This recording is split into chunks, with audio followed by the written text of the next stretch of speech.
శ్రీ గురుభ్యో నమః.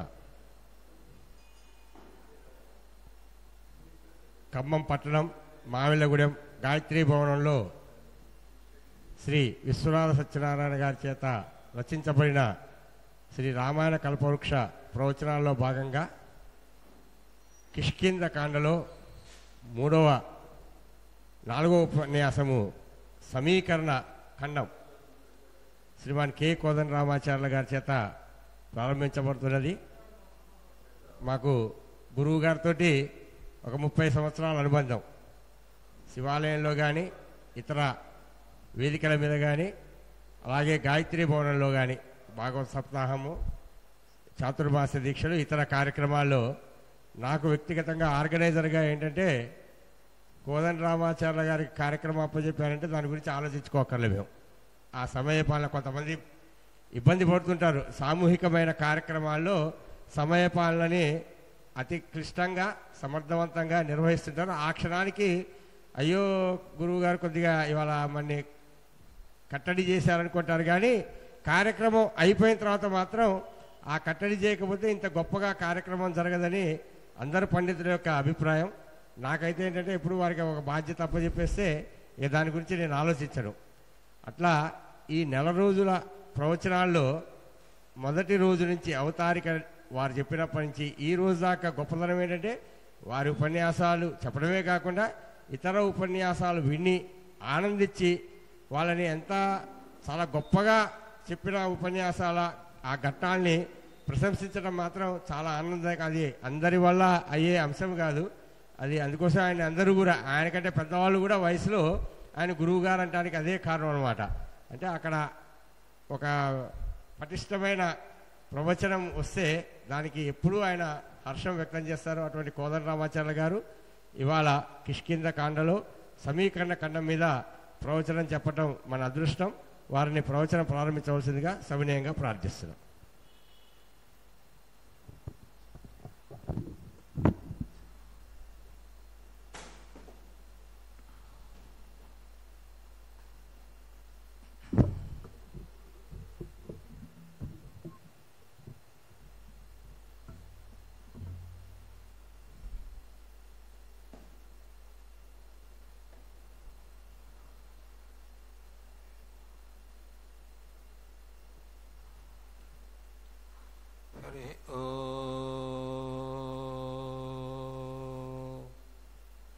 శరణం పవిత్రం వితతం పురాణం येन భూతస్థరదుష్కృతాని తేన పవిత్రేణ శుద్ధేన భూతాదిపాత్మానం అరాతింతరేమ.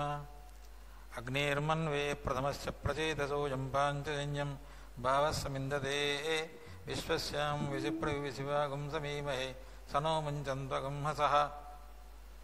విశ్వవ్యాపృత సత్యసుందర శివోదారైక సంవిత్కల హేలాస్పంద విలాసశక్తిషమా వైచిత్రిమూలప్రభ వీణాక్వాణ వికస్వర స్వర సుధా శ్రోత పరివాహిత ప్రాంగనాద ప్రతిమామయే నమో హృది శ్రీశారదజ్యోతతం.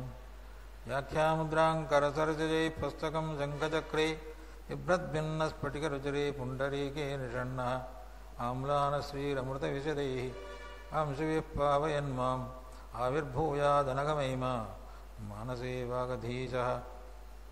కూజంతం రామ రామేతి మధురం మధురాక్షరం ఆరుహ్య కవితాశాఖాం వందే వాల్మీకికోకిలం. రామాయ రామభద్రాయ రామచంద్రాయ వేధసే రఘునాథాయ నాథాయ సీతాయ పతయే నమః. యోదండకారణ్య నిశాచరేంద్రన్ కోదండలీలా విషయీచకార వేదండతుండాయత బాహుదండ కోదండపాణి కులదైవతన్నః. ఆంజనేయమదిపాటలాననం కాంచనాద్రికమనీయ విగ్రహం పారిజాతతరమూలవాసినం భావయామి పవమాననందనం. ఎత్ర ఎత్ర రఘునాథకీర్తనం తత్ర తత్ర కృతమస్తకంజలిం బాష్పవారి పరిపూర్ణలోచనం మారుతిం నమత రాక్షసాంతకం. శ్రీ గురుభ్యో నమః. విచ్చేసినటువంటి సాహితీ ప్రియంభావుకులకు పెద్దలందరికీ నమోవాకములు, పిన్నలకు ఆశీస్సులు. శ్రీమద్ రామాయణ కల్పవృక్ష ప్రవచనములు సమగ్రంగా చెప్పించాలని ఆలోచన కలిగినటువంటి సోమశేఖర్ గారికి మరియు ప్రణాళిక సిద్ధం చేసినటువంటి యొక్క అనంతకృష్ణ, పరాశరం ప్రసాద్, హెచ్పిఎల్ ప్రసాద్ బాబు, ఈ త్రిమూర్తులకు అందరికీ కూడా సాహితీ పాఠకలోకం కృతజ్ఞతను చెప్పవలసిన అవసరం ఉంది. ఎందుకంటే విశ్వనాథ వారు రాశారు అని మాత్రమే తెలుసు, కానీ అందులో ఉన్నటువంటి విషయాన్ని సమగ్రంగా చెప్పడానికి సిద్ధపడుతున్నటువంటి ఉపన్యాసకులను చూస్తుంటే చాలా ఆనందం కలుగుతుంది. శ్రద్ధయా స్పర్ధయా వర్ధతే విద్య అన్నారు. విద్య ఎప్పుడూ కూడా శ్రద్ధ చేత లేదా స్పర్ధ చేత. ఆ స్పర్ధ ఎలా ఉండాలి? ఉత్తమమైనటువంటి స్పర్ధ ఉండాలి. చక్కగా అతనికి మార్కులు బాగా వస్తున్నాయి, బాగా చదువుతున్నాడు, బాగా మెప్పు పొందుతున్నాడు అనుకున్నప్పుడు ఇంకో విద్యార్థి కూడా బాగా చదవడానికి ప్రయత్నం చేస్తాడు. అలానే ఉపన్యాసకులు కూడా ఒకరు చెబుతున్నారంటే వారికంటే ఎక్కువగా చెప్పాలి, మనం కూడా శ్రమపడాలి అనేటువంటి ఆలోచనతో చెబుతున్నప్పుడు అందులో ఉన్నటువంటి యొక్క పిండితార్థం మంచి విషయాలు మనందరికీ కూడా వినిపిస్తున్నందుకు వారందరికీ మరొక్కసారి కృతజ్ఞతాభివందనాలు తెలియజెప్తూ, కార్యనిర్వాహకులకు కృతజ్ఞతాభివందనాలు. ఈరోజు కిష్కింధాఖండలో సమీకరణ ఖండం. ఒక పిల్లవాడు తల్లి దగ్గరికి వెళ్ళాడట. అమ్మ ఇవాళ ఏం చేస్తావే? ఏం చేయమంటావురా? మీ నాన్న బయటికి పోడు, మార్కెట్కి పోడు, కూరగాయలు తేడు, నన్ను ఏం చేయమంటావు? ఏం చేస్తున్నావు? నీకెందుకు, నువ్వు భోజనం చేసే సమయానికి ఏదో వస్తుందిలే అని మాత్రం తల్లి అన్నది. ఆ తర్వాత పిల్లవాడు సరిపోయాడు, చదువుకున్నాడు, స్కూల్ నుంచి వచ్చేసాడు. భోజనం సమయానికి చూస్తే ఆ పళ్ళెంలో మాత్రం చాలా కొత్తనైనటువంటి పద్ధతిలో కనిపించింది శాకం. అతడు ఆ పదార్థాన్ని స్వీకరిస్తూ ఉంటే కొత్తనైనటువంటి రుచులు అతనికి గోచరించాయి. అడిగాడు, అమ్మ ఏం చేశావు? అంతా కలుపు కూర అని చెప్పింది. అంటే దీంట్లో ఏం కలిపావు అంటే, వంకాయ కలిపాను, చిక్కుడుకాయ కలిపాను, ఆలుగడ్డ కలిపాను, టమాటా కలిపాను, కలపవలసినవి కలిపాను. అది ఒక్కొక్కటి ఉంటే అది పారేయకుండా ఈ రోజుకు మాత్రం దాటించాను అని చెప్పిందట. అయినప్పటికీ కూడా చాలా రుచిగానే ఉంది. అంటే సమీకరణ, అన్నిటినీ కూడా శాఖములనన్నీ సమీకరించుకొని కొత్తనైనటువంటి యొక్క రుచి సిద్ధం చేసింది ఆ తల్లి.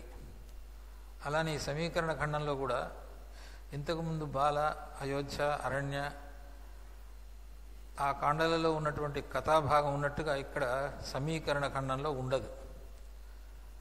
ఇంతకుముందు నియమపాలన ఖండంలో ఉంది, గజపుష్పి ఖండంలో ఉంది, శబరి ఖండంలో ఉంది. ఇలా ఆయా ఖండాల్లో కథ ఉంది, ఇక్కడ కథ లేదు. అయినప్పటికీ కూడా సమీకరించుకోవాలి, తప్పదుగా. సమీకరించుకున్నాను నేను కూడా. ఆ తల్లి ఎలానైతే కష్టపడ్డదో నేను అలానే కష్టపడ్డాను. మీ అందరికీ రుచిస్తుంది అనుకుంటున్నాను. దీంట్లో ఈరోజు చెప్పవలసిన నేను 5 అంశాలు చెప్తాను. మొదటిది ఏంటంటే జీవుని కథ. రెండవది ఖండంలో ఉన్నటువంటి, అంటే ఈ సమీకరణ ఖండంలో ఉన్నటువంటి కథ. మూడవది అలంకార వైభవం. నాలుగవది వర్ణనా వైచిత్రి. ఐదవది ఛందో వికాసం. 5 విషయాలు చెప్తాను. ఎందుకంటే అందరూ కథను చెబుతున్నారు, ఇక్కడ అలంకారం ఉంది, ఈ ఛందస్సు బాగుంది, ఛందస్సు ఉపయోగించారని చెప్తున్నారు, కానీ దాని గురించి ఒక సమగ్రమైనటువంటి యొక్క విషయాన్ని వివరించాలనే ఆలోచనతో ఇక్కడ సిద్ధమయ్యాను. జీవుని కథ చెప్పదలుచుకున్నప్పుడు నాకు ఒక శ్లోకం మదిలో మెదిలింది, నేను రాసినటువంటిదే. పంచభూతములారమీ పంచచేరి బ్రతుకుచుంటినినే పాంచభౌతికముగా కర్మఫలమున నున్నట్టి మర్మమరసి కాచు పరమాత్మ కరుణకై వేచియుంటి. ఇది జీవుని వేదనే. ఓ పంచభూతములారా, నాకు కనిపించేది పరమాత్మ కనిపించడం లేదు, పంచభూతం మాత్రమే కనిపిస్తున్నాయి. మీ పంచన నేను ఉంటున్నాను. ఎలా బ్రతుకుతున్నాను మీ ఊళ్ళో? నాలో కూడా పంచభూతములు ఉన్నాయి. నా శరీరం కూడా పాంచభౌతికంగా సిద్ధమైందే. కాబట్టి నేను పాంచభౌతికమైనటువంటి శరీరంతో అహంకరిస్తూ బతుకుతున్నాను. పాంచభౌతికముగా నేను బ్రతుకుతున్నాను. కానీ నా జీవితంలో ఏం తెలుసుకున్నానంటే, కర్మ ఫలమునున్నట్టి మర్మమరసి. ఎవరు చేసుకున్న కర్మ వారు అనుభవించక ఏరికైనను తప్పదన్నా. తప్పనిసరిగా ఏ పని అయితే ఆచరిస్తాడో దానికి తగిన ఫలితం అనుభవించాల్సిందే. ఆ విషయం తెలుసుకున్నాను. అది కొద్దిగా ఆలస్యంగా తెలుసుకున్నాను. కర్మ ఫలముననున్నట్టి మర్మ మరసి కాచు పరమాత్మ కరుణకై వేచియుంటి. నేను చేసినటువంటి యొక్క పనికి తగిన ఫలితాన్ని పరమాత్మ గుర్తించి వీని పాపము సంచయం పూర్తయిపోయింది, పుణ్య సంచయం మాత్రమే ఉంది అని ఆలోచించినట్టయితే ఆయన కృపాకటాక్షం నాకు లభిస్తే అప్పుడు నేను తరిస్తాను. ఆ విధమైనటువంటి యొక్క కృపాకటాక్షం లభించడానికి నేను వేచి ఉన్నాను. కాచు పరమాత్మ కరుణకై వేచి ఉంటి. ఇది జీవుని వేదన. పంచభూతములార మీ పంచజేరి బ్రతుకుచుంటిను నీ పాంచభౌతికముగా కర్మఫలముననున్నట్టి మర్మ మనసి కాచు పరమాత్మ కరుణకై వేచియుంటి. ఇది ప్రతి జీవుడు అనుకోవలసినటువంటిదే. ఇక్కడ జీవుని కథలో ఇదే విషయం. జీవుడు తాను చేసినటువంటి యొక్క కర్మను అనుసరించి పాప ఫలితం లేదా పుణ్య ఫలితం అనుభవిస్తాడు. దాన్ని 3 విధాలుగా చెప్తాడు. సంచితము, ప్రారబ్ధము, ఆగామి అని. సంచితము అంటే ఇంతకుముందు చేసుకున్నటువంటి యొక్క పని ఏదైతుందో, కర్మ ఏదైతుందో, క్రియ ఏదైతుందో దానికి తగినటువంటి ఫలితాన్ని భద్రంగా దాచుకున్నట్టే. అది మంచి ఫలితమైతే సుఖంగా ఉంటాడు, చెడు ఫలితమైతే కష్టాలను అనుభవిస్తాడు. అదే ప్రారబ్ధము. మనం చేసుకున్నటువంటి పూర్వజన్మ పాపం చేత ఇప్పుడు ఇలా కష్టాలు అనుభవిస్తున్నాము అంటాం. అది జరిగే విషయం. ఆగామి అంటే ఈ జ్ఞానం కలిగినటువంటి వాడు ఈ జన్మలో మంచి ఉత్తమమైనటువంటి పనులు చేస్తాడు. ఉత్తమమైన పనులు చేసి తాను పుణ్యాన్ని సంపాదించుకొని ఒకవేళ ముందు జన్మ వచ్చినట్టయితే ఆ జన్మలో కూడా ఏ విధమైనటువంటి కష్టాలు పడకుండా పరమాత్మ జ్ఞానం కలిగి సంసారమును తరించడానికి తగినటువంటి ఒక ఉపాయాన్ని అన్వేషిస్తూ జీవిస్తాడు. కాబట్టి అది ఆగామి. ఇక్కడ సంచితము, ప్రారబ్ధము, ఆగామి. ఈ 3 కర్మలు అతను అనుభవించిన తర్వాత అతడు దేహప్రాప్తి, దేహము పొందిన తర్వాత దహింపచేసేటువంటి యొక్క స్థితి కలది దేహం. 50 సంవత్సరాల వరకు దేహం అంటారు. ఆ తర్వాత శరీరము అంటారు. శరీరం ఉంటే శీర్యత, ఇది శరీరం శిథిలమైపోతుంటుంది. ఒక్కొక్క అంగములో, ఒక్కొక్క అవయవంలో ఉన్నటువంటి యొక్క సత్తువ, శక్తి, బలము సన్నగిలిపోతూ ఉంటుంది. అయితే దేహప్రాప్తి కలిగిన తర్వాత ఒకవేళ కనుక పూర్వజన్మ సుకృతం చేత ఆచార్యుడు లభిస్తే ఆచార్య ప్రబోధం వలన మంచి మార్గంలో నడవడానికి ప్రయత్నం చేస్తాడు.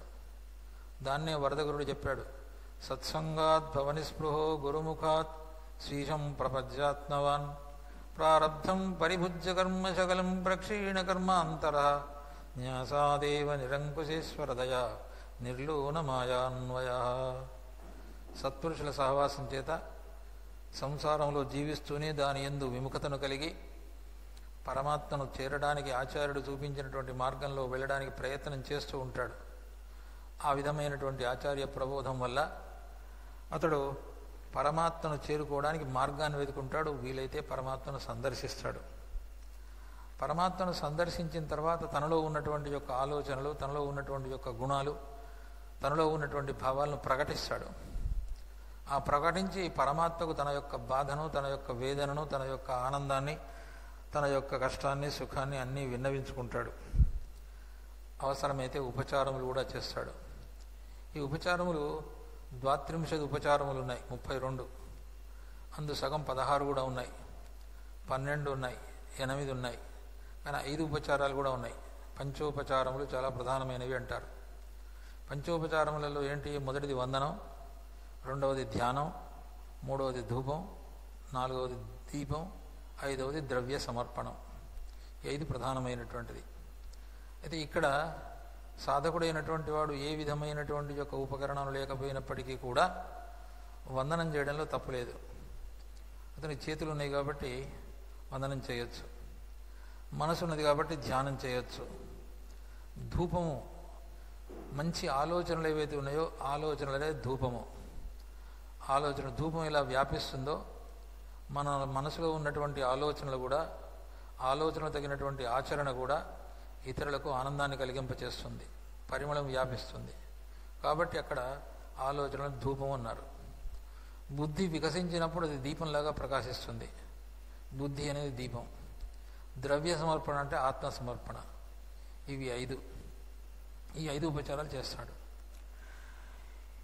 ఈ విధమైనటువంటి యొక్క జీవుడు కథ ఎందుకు చెప్పానండి అంటే ఇక్కడ జీవుడు సుగ్రీవుడు. సుగ్రీవుని కథకు నేను చెప్పినటువంటి కథకు సామ్యం ఉందా లేదా ఒకసారి ఆలోచిద్దాం. ఇక్కడ సుగ్రీవుడు జీవుడు, ఆయన సంచితము, ప్రారబ్ధము, ఆగామి మూడింటిని కూడా సిద్ధం చేసుకున్నాడు. సంచితం ఏమిటండి అంటే పూర్వజన్మలో కూడగట్టుకున్నటువంటిది. ఇక్కడ పూర్వజన్మ అని కాకుండా కొన్ని సంవత్సరాల క్రితము అని అర్థం. వాలి చనిపోయినది విషయాన్ని నిర్ధారించుకోకుండానే వాలి చనిపోయడాన్ని ప్రకటించి అందరి మనసుల్లో బాధను కలిగింపచేసి కొంత పాపాన్ని మూడగట్టుకున్నాడు. అదే సంచితం. ఆ పాపం వల్ల ఏమి కష్టాన్ని అనుభవించాడు అంటే ఋష్యముఖ పర్వతం మీద ఏదో కొద్దిమంది అనుచరులతో జీవితం గడుపుతూ భార్యకు దూరమై అనేక యాతనలు పడుతూ ఉన్నాడు. అది ప్రారబ్ధం. మరి ఆగామి ఏమిటండి? హనుమంతుడనే ఆచార్యుడు లభించిన తర్వాత హనుమంతుని ఆచార్యుని ద్వారా శ్రీరాముని యొక్క సహవాసం లభిస్తే అది ఉత్తమమైనటువంటి యొక్క మార్గం లభించినట్టు. కాబట్టి అలా ఆచార్యుని ద్వారా మంచి మార్గాన్ని పొందాడు ఆగామి.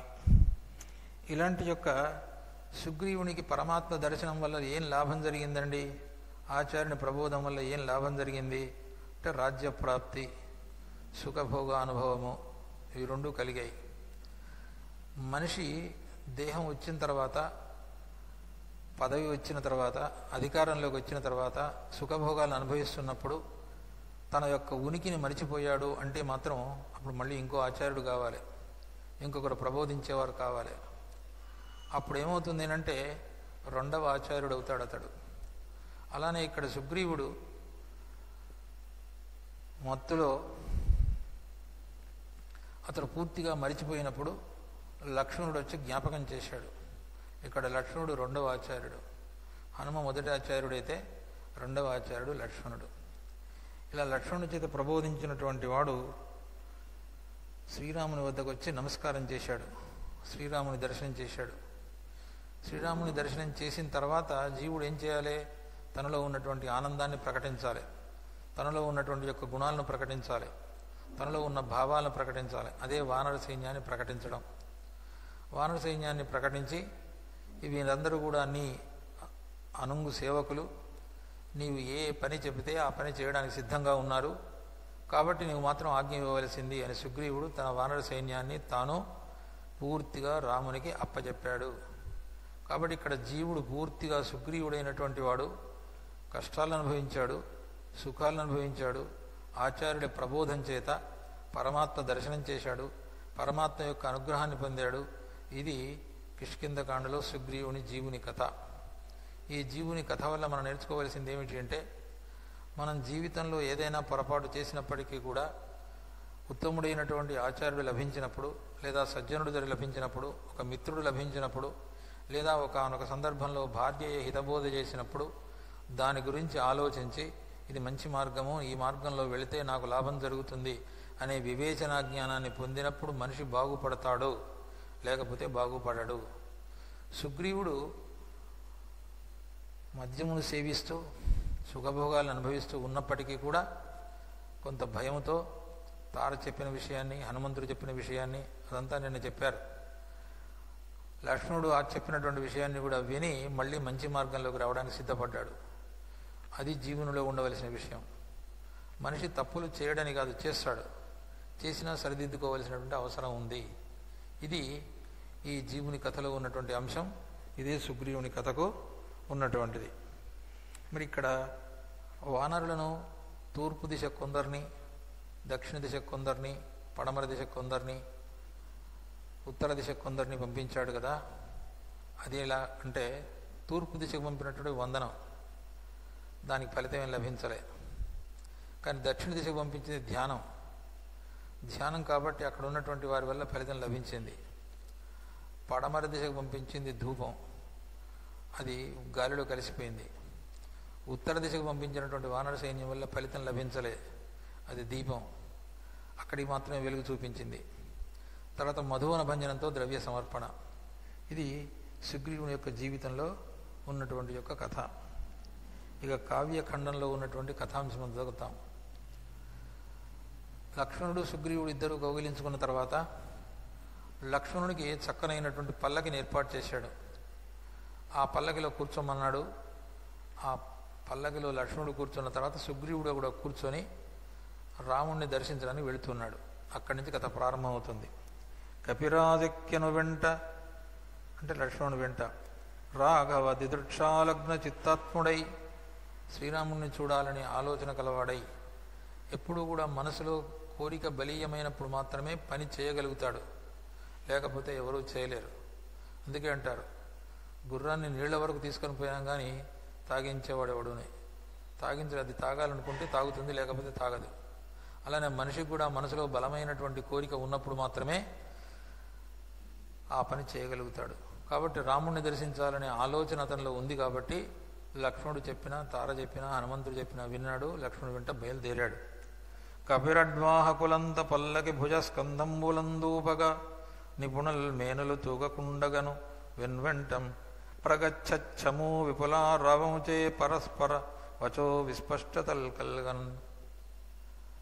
ఆ పల్లకిలో కూర్చున్నారు, మూసేవాళ్ళు మోస్తున్నారు. ఆ పల్లకి అటు ఇటు ఊగుతూ ఉంటే లోపల కూర్చున్న వారికి ఏ విధమైనటువంటి అలసట కలగకుండా ఓహోం ఓహోం ఓహోం ఓహోం అంటూ ఆ విధంగా ఒక విధమైనటువంటి యొక్క శబ్దం చేస్తూ వాళ్ళు మాట్లాడుకుంటూ ఉంటే వీళ్ళు మాత్రం శ్రమను మరిచిపోయి శ్రీరాముణ్ణి చూడాలనే ఆలోచనతో ఉన్నారట. ప్రగచ్చచ్చ అనే దగ్గర వేదము యొక్క మంత్రం తేగచ్చన్నగచ్చంతే తేగచ్చంజోజోగచ్చన్నగచ్చంతే తేగచ్చన్ అని ప్రజాకామాచరణ దాని పనసలో ఇది ఘన చెప్పినప్పుడు వస్తుంది. అలాంటిది ఇక్కడ ప్రగచ్చము విపులారావముచే పరస్పర వచో విస్పష్టతల్ కల్గినన్. నిన్న పరాశం ప్రసాద్ గారు ఒక విషయం చెప్పారు. సంబోధనలన్నీ కూడా తీసుకుంటే ఒక గొప్పనైనటువంటి యొక్క పరిశోధనాత్మకమైనటువంటి గ్రంథం అవుతుంది అని. అలానే దీంట్లో వేదమునకు సంబంధించినటువంటి అంశాలు కూడా చాలా ఉన్నాయి.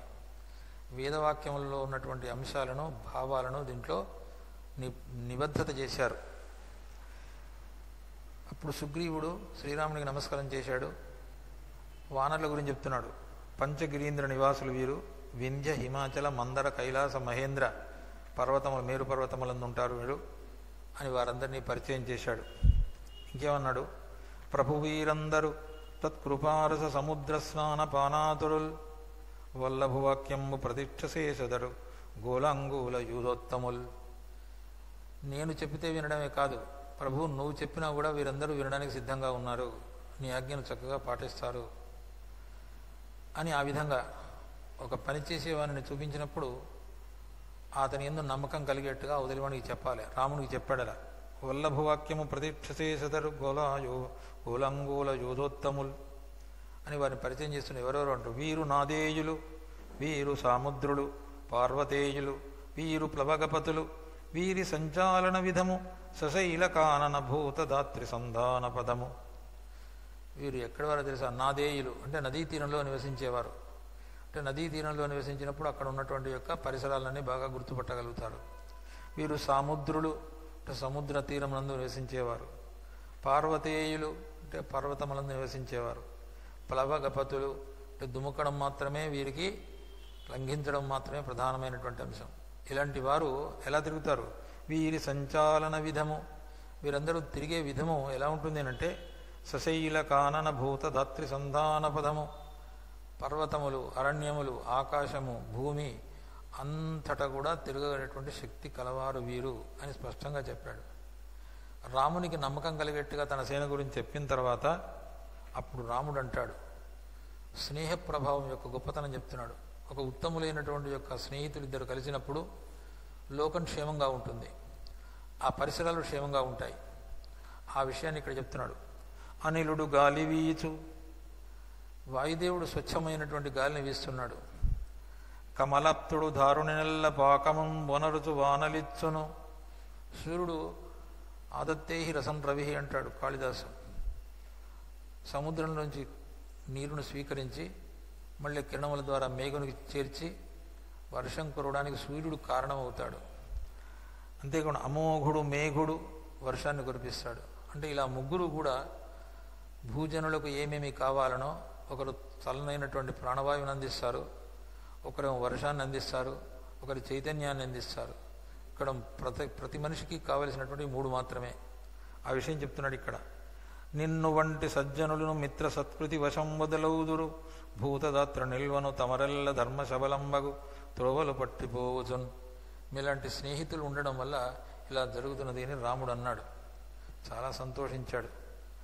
మరి ప్రత్యేకంగా ఎవరెవరిని పరిచయం చేశాడు సుగ్రీవుడు అంటే, శతవలి, సుషేణుడు, కేసరి, రుమాజనకుడు, గవాక్షుడు, ధూమ్రుడు, పనసుడు, నీలుడు, గవయుడు, దరీముఖుండు, మైందుడు, దివిదుడు, గజుండు, జాంబవంతుడు, రుమణ్వంతుడు, గంధమాదనుడు, అంగదుడు, తారుడు, ఇంద్రజానువు, రంభుడు, దుర్ముఖుడు, హనుమంతుడు, నలుడు, శరభుడు, కుముదుడు, వహ్ని, రంహుడు. వీరందరూ 26 మంది. అంటే ఈ 26 మందిని ఎందుకు చెప్పాడు అక్కడ అంటే, పంచవింశతి తత్వములతో కూడుకున్నటువంటి వాడు జీవుడైతే 26వ వాడు పరమాత్మ. అంటే పరమాత్మకు సేవకులైనటువంటి వారి గురించి పరిచయం చేశాడు. వీరందరినీ కూడా సుగ్రీవుడు పరిచయం చేసిన తర్వాత మరి సీతాదేవిని ఎలా గుర్తుపడతారు అని రామునికి అనుమానం వచ్చినట్టుగా భావించి సుగ్రీవుడే ప్రశ్న వేసుకొని సమాధానం చెప్తున్నాడు. ఏమని అంటే, నిన్నందూచిన మీద పురుషులలో నీవెట్లో స్త్రీలోకమందెన్నం జానకి అట్టటంచరంగి. పురుషులను చూసినప్పుడు నీవు పురుషోత్తముడు అని గుర్తుపడుతున్నారు వీరంతా. అలానే స్త్రీలను చూసినప్పుడు స్త్రీలలో కూడా ఉత్తమురాలు జానకి. అంతవరకు బాగానే ఉంది. కానీ అట్లా అనుకున్నంత మాత్రంలో జానకి యొక్క రూపాన్ని గుర్తించగలుగుతారా అన్నప్పుడు ఇక్కడ ఒక 4 విశేషణాలు వేశారు. ఆ విశేషణాలు రామునికి సీతకు ఇద్దరికి సమానంగా వర్తిస్తాయి. ఇది విశ్వనాథ వారు చేసినటువంటి యొక్క రచనా వైచిత్రి. వీరెందేగనున్ కొందురు ఉజ్జన్నవంబుజలోచనన్ ఒక విశేషణం. గగనమధ్యాకారమూర్తినిన్ దేవతా సన్నాకార బహిశుచంతరిత పశ్చాదాత్మదీప్తిచ్చటన్. ఈ 4 విశేషణాలు చెప్పారు. మొదటిదేంటి? ఉజ్జన్నవంబుజలోచన. నీవు ఎలాంటి యొక్క లోచనలు కలవాడి అంటే పుండరీక వికసిత కమల దళాయత లేక్షణుడివి. అంటే ఆ విధమైనటువంటి విశాలమైన నేత్రములు గలవాడివి నీవు. నిన్ను చూడగానే నీకు తగినటువంటి భార్య కాబట్టి ఆమెకు కూడా అలాంటి లోచనాలు ఉంటాయని గుర్తిస్తారు. అంత పరిజ్ఞానం కలిగినటువంటి వారు వీరు. మొదటిది. రెండవది, గగన మధ్యాకారమూర్తిని. ఆకాశం యొక్క మధ్యలో సూర్యనారాయణ మూర్తి రూపంలో నువ్వు ఉంటావు. ధ్యేయస్తదా సవితృమండల మధ్యవర్తి. అలాంటి నిన్ను చూచి, నీలో ఉన్నటువంటి యొక్క తేజస్సును చూచి సూర్యుడు అనుకున్నట్టే, సూర్యవంశపు రాజు అనుకున్నట్టే ఆ విధమైనటువంటి యొక్క కటిమధ్య కలిగినటువంటి తేజస్సు కలిగినటువంటి సీతను కూడా అలా గుర్తించగలుగుతారు. మూడవది ఏంటంటే దేవతా సన్నాకార. దేవతలకు సమీపమైనటువంటి ఆకారము కలది. కొందరిని చూడగానే వీడు మానవునికి దగ్గరగా ఉన్నాడు అంటాం, లేదా వీడు రాక్షసునికి దగ్గరగా ఉన్నాడు అంటాం, వీడు కోతికి దగ్గరగా ఉన్నాడు అంటాం. ఎందుకంటే ఆ చేష్టలు, రూపము, ఆ వర్ణము అవన్నీ అలా ఉన్నప్పుడు. ఇక్కడ ఈ రాముడిని చూసిన కూడా దేవతా సన్నాకార. దేవతలకు దగ్గరగా ఉన్నటువంటి యొక్క రూపం నీది. నీ భార్య అయినటువంటి జానకి కూడా అలానే ఉంటుంది. సుగ్రీవుని యొక్క భావనదే. అదే భావం వానరులకు కూడా చెప్పి ఉంటాడు. బహిశుచంతరత పశ్చాదాత్మ దీప్తిచ్చటన్. బాహ్యమున శుచిగా ఉంటారు, అంతరంగమున శుచిగా ఉంటారు. ఆత్మచ్చటన్, ఆత్మదీప్తి కలిగినటువంటి వారై ఉంటారు. ఆ విషయాన్ని బట్టి తప్పనిసరిగా సీతను గుర్తిస్తారు అని సుగ్రీవుడు వానరుల యొక్క వివేచనా జ్ఞానం గురించి చెప్పాడు.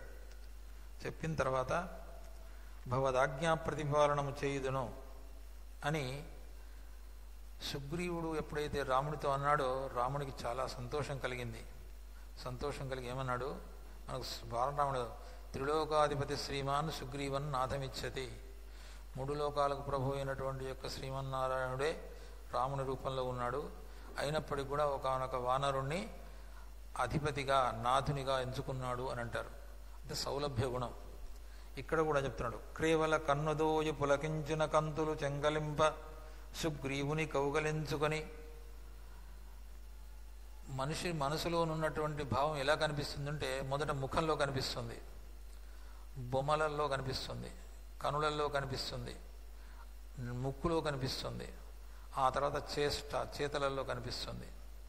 ఆ వచ్చినటువంటి వాడిని చూడగానే ముఖం పేలాలు వేయించిన మంగళంలాగా పెట్టాడనుకోండి, అప్పుడు ఆనందించినట్ట ఈసడించుకున్నట్ట, అయిపోయి బొమ్మలు ముడిపెట్టాడు ఇంకా ఇంతసేపు కూర్చున్నాడని.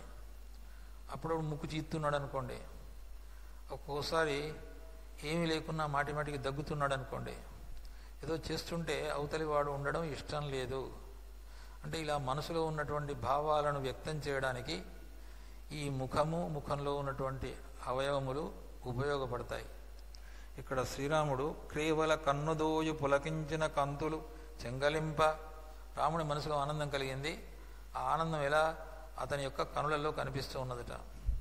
సుగ్రీవుని కౌగలించుకొని శ్రీరఘునాయకుడిట్లను, ఈ కౌగిలించుకోవడం అనేది ఉండేది కృతకంగా కూడా కౌగిలించుకోవచ్చు. ధృతరాష్ట్రుని కౌగిలితో భీముడు అసలు మరణించాల్సిన స్థితి, శ్రీకృష్ణుడు తప్పించిన కారణం చేత భీముడు బతికిపోయాడు. లేకపోతే ధృతరాష్ట్రుని యొక్క కృతకమైనటువంటి యొక్క కౌగిలిలో చనిపోవలసిన వాడే. కౌగిలించడానికే సిద్ధపడ్డాడు, కానీ ఆ కౌగిలిలో కృతకత్వం ఉంది, విషం ఉంది. అందుకే ఇక్కడ కౌగిలి కాదు, ప్రధానమైనటువంటిది మనసులో ఉన్న భావం. మీరన్ నీవొకడుండవీ అఖిల నీతికి జాలుదు, ఏను లక్ష్మణుండి వేది చెప్పినట్లు చర్యంతుము చింతిత కార్యసిద్ధికిన్. నువ్వు ఏది చెప్తే అది చేస్తాం మేము, కానీ మాకంటూ ఆలోచన ప్రత్యేకంగా ఏమీ లేదు అని రాముడు పూర్తిగా సుగ్రీవునిదే భారం అన్నట్టు చెప్పాడు. అంతేకాకుండా ఏం చేశాడు, జానకియున్ని ఎరుంగనైనచో నావల యుక్త కార్యమును వాడెద కార్యపదంబు నెచ్చలి. మొదలు జానకి ఎక్కడుందో ఎలా ఉందో మొదలు తెలుసుకోండి. తెలుసుకున్న తర్వాత అప్పుడు ఏం చేయాలని ఆలోచిద్దాం. అంతేగాని ఇప్పుడే ఆలోచన చేయడం ప్రధానమైన అంశం కాదు. అంటే ఎప్పుడైనప్పటికీ కూడా ఒక లక్ష్యాన్ని సాధించడానికి సిద్ధపడ్డప్పుడు క్రమక్రమంగా ఒక్కొక్క అడుగు వేసుకుంటూ ముందుకు వెళుతూ ఉంటే ఆ లక్ష్యాన్ని చేరుకుంటాడు. కానీ 10 మెట్లు ఎక్కకుండానే 11వ మెట్టు మీదనే కాలు పెడదాం అనుకుంటే మాత్రం ఫలితం ఉండదు. కాబట్టి ఇక్కడ చెప్తున్నాడు, మొదలు జానకి ఉనికిని తెలుసుకోమన్నాడు. అన్న తర్వాత సుగ్రీవుడు కపిలందరినీ పిలిచి చెప్తున్నాడు, కపిలోక ప్రళయంబు వచ్చను. కపిలోకరందరూ కూడా ఒక దీక్షతోటి, ఒక ధర్మబుద్ధితో చేయవలసినటువంటి ఒక అవసరం వచ్చింది. ధరాకాంతా సమన్వీక్షణోగ్రపు కార్యమున మీరు నేను కృతులై గట్టెక్క కుండంధరాదిపుడౌ రామునిదౌ రుణాన బడిపోదీరంగ. ఒకవేళ కనుక మనం రాముని యొక్క కార్యాన్ని పూర్తి చేయకపోతే ఆయన రుణంలో పడిపోతాం. కాబట్టి తప్పనిసరిగా మనందరం కలిసి ఈ కార్యమును గట్టెక్కించాలి అని చెబుతున్నాడు. రాముడు మనందరినీ బతికించాడు కాబట్టి ఎప్పుడూ కూడా రుణం ఉంచుకోకూడదు. ఏమంటున్నాడు, సైన్యపతులు తీని తలంప కావలే స్వకార్యం బట్లు శ్రద్ధాళువున్. మన కార్యం అనుకొని ఒక్కొక్కరు తమ కార్యమే ఇది అనుకొని ఆ బాధ్యతతో నిర్వర్తించినప్పుడు పని జరుగుతుంది. ఇంట్లో పెళ్లి జరుగుతున్నది, తండ్రి చేయవలసిన పనులను కొడుకు కప్పచెప్పాడు, బామ్మడికి కప్పచెప్పాడు, అల్లుడికి కప్పచెప్పాడు, ఎవరికి వారు ఇది మా పని అనుకొని చేస్తే ఆ పెళ్లి సక్రమంగా నడుస్తుంది. అలా కాకుండా ఎవరికి వారు నాకేంలే వస్తే మామకే కదా మాట వచ్చేది అని ఎవరికి వారు కొడుకు, అల్లుడు, బావమరిది అందరూ తప్పించుకున్నారనుకోండి, ఏమైపోతుంది, పెండ్లిలో చాలా బాధలు ఏర్పడతాయి, గొడవలు ఏర్పడతాయి. కాబట్టి ఎవరికి వారు బాధ్యతను అప్పజెప్పినప్పుడు ఇది నా కార్యము అనుకోవాలి. అది చెప్తున్నాడు. మనం కథ చదువుకోవడమే కాదు, విశ్వనాథ సత్యనారాయణ గారు ప్రతి పద్యంలోనూ ప్రతి సన్నివేశంలోనూ పాఠకునకు కావలసిన ఒక సందేశాన్ని అందించాడు, ఒక జీవునికి కావలసినటువంటి యొక్క సందేశాన్ని అందించాడు. కాబట్టి ఏ కార్యం చేసినప్పటికీ కూడా ఆ కార్యాన్ని తప్పనిసరిగా ఇది నాది అనుకొని చేసుకోవాలి. అలా చేసుకున్నప్పుడు మాత్రమే విజయాన్ని సాధించగలుగుతాడు. ఇంకా ఏం చెప్తున్నాడు సుగ్రీవుడు, మాట్లాడే తీరు చూడండి. ఎదుటివాడితో మాట్లాడేటప్పుడు, అయ్ నేను నిన్ను నమ్మానురా, నువ్వు మాత్రమే పని చేసి పెట్టాలి, నేనేమీ దాని గురించి ఆలోచించను, దానికి ఏం తెలియదు, నీదే భారము, నువ్వు మాత్రమే చేయాలి అన్నప్పుడు అవతల వాని మీద ఆ భారాన్ని పెట్టి నమ్మకంగా ఉంచినప్పుడు కొంత చేయడానికి అవకాశం కలుగుతుంది. అంతేగాని నీకు అప్పచెప్పాను చెయ్యి అని అంటే సరిపోదు.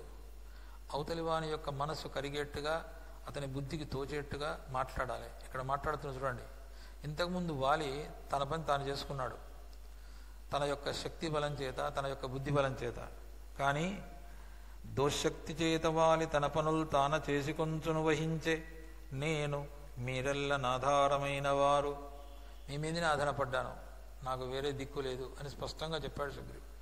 అన్యథా శరణం నాస్తి త్వమేవ శరణం మమ. ఆ విధమైనటువంటి యొక్క భావన ఉన్నప్పుడు పని పూర్తిగా జరుగుతుంది. అందుకే ఎదుటివాణి యందు ఒక నమ్మకం ఉంచాలి. నమ్మకం ఉంచడమే కాదు, అతనికి 2-3 సార్లు గట్టిగా చెప్పి పని పూర్తయ్యేట్టుగా చెప్పాలి. ఆ తర్వాత సుగ్రీవుడు కొద్దిగా రాజు కాబట్టి కొద్దిగా గట్టిగా మాట్లాడాడు. ఎవరైనా కార్యక్రమాన్ని పూర్తి చేయకపోతే మాత్రం శిక్ష అనుభవిస్తారు అన్న తర్వాత 4 సైన్యాలు విభాగాలను ఏర్పాటు చేశాడు. తూర్పు విభాగానికి వినతుడు అనేవాడిని అధిపతిగా చేసి అతన్ని పిలిచి గిరిదుర్గాలు, వనములు, నదీ తీరములు, దేశములు, ద్వీపములు అన్నిటినీ వెతకండి. మీరు వెతికి ఎక్కడెక్కడ సీత ఉందో ఆ విషయాన్ని గుర్తించండి అన్నాడు. అంటూ అక్కడక్కడ కొన్ని విషయాలు చెప్పాడు. ఈ విషయాలన్నీ చెప్పారని తర్వాత చెప్తాను. గరుత్మంతుని యొక్క నివాసం కూడా ఒకటి ఉంది మీరు వెళ్ళే మార్గంలో. అది విశ్వకర్మ ఏర్పాటు చేశాడు. ఆ గరుత్మంతుడు ఎలాంటి వాడో తెలుసా?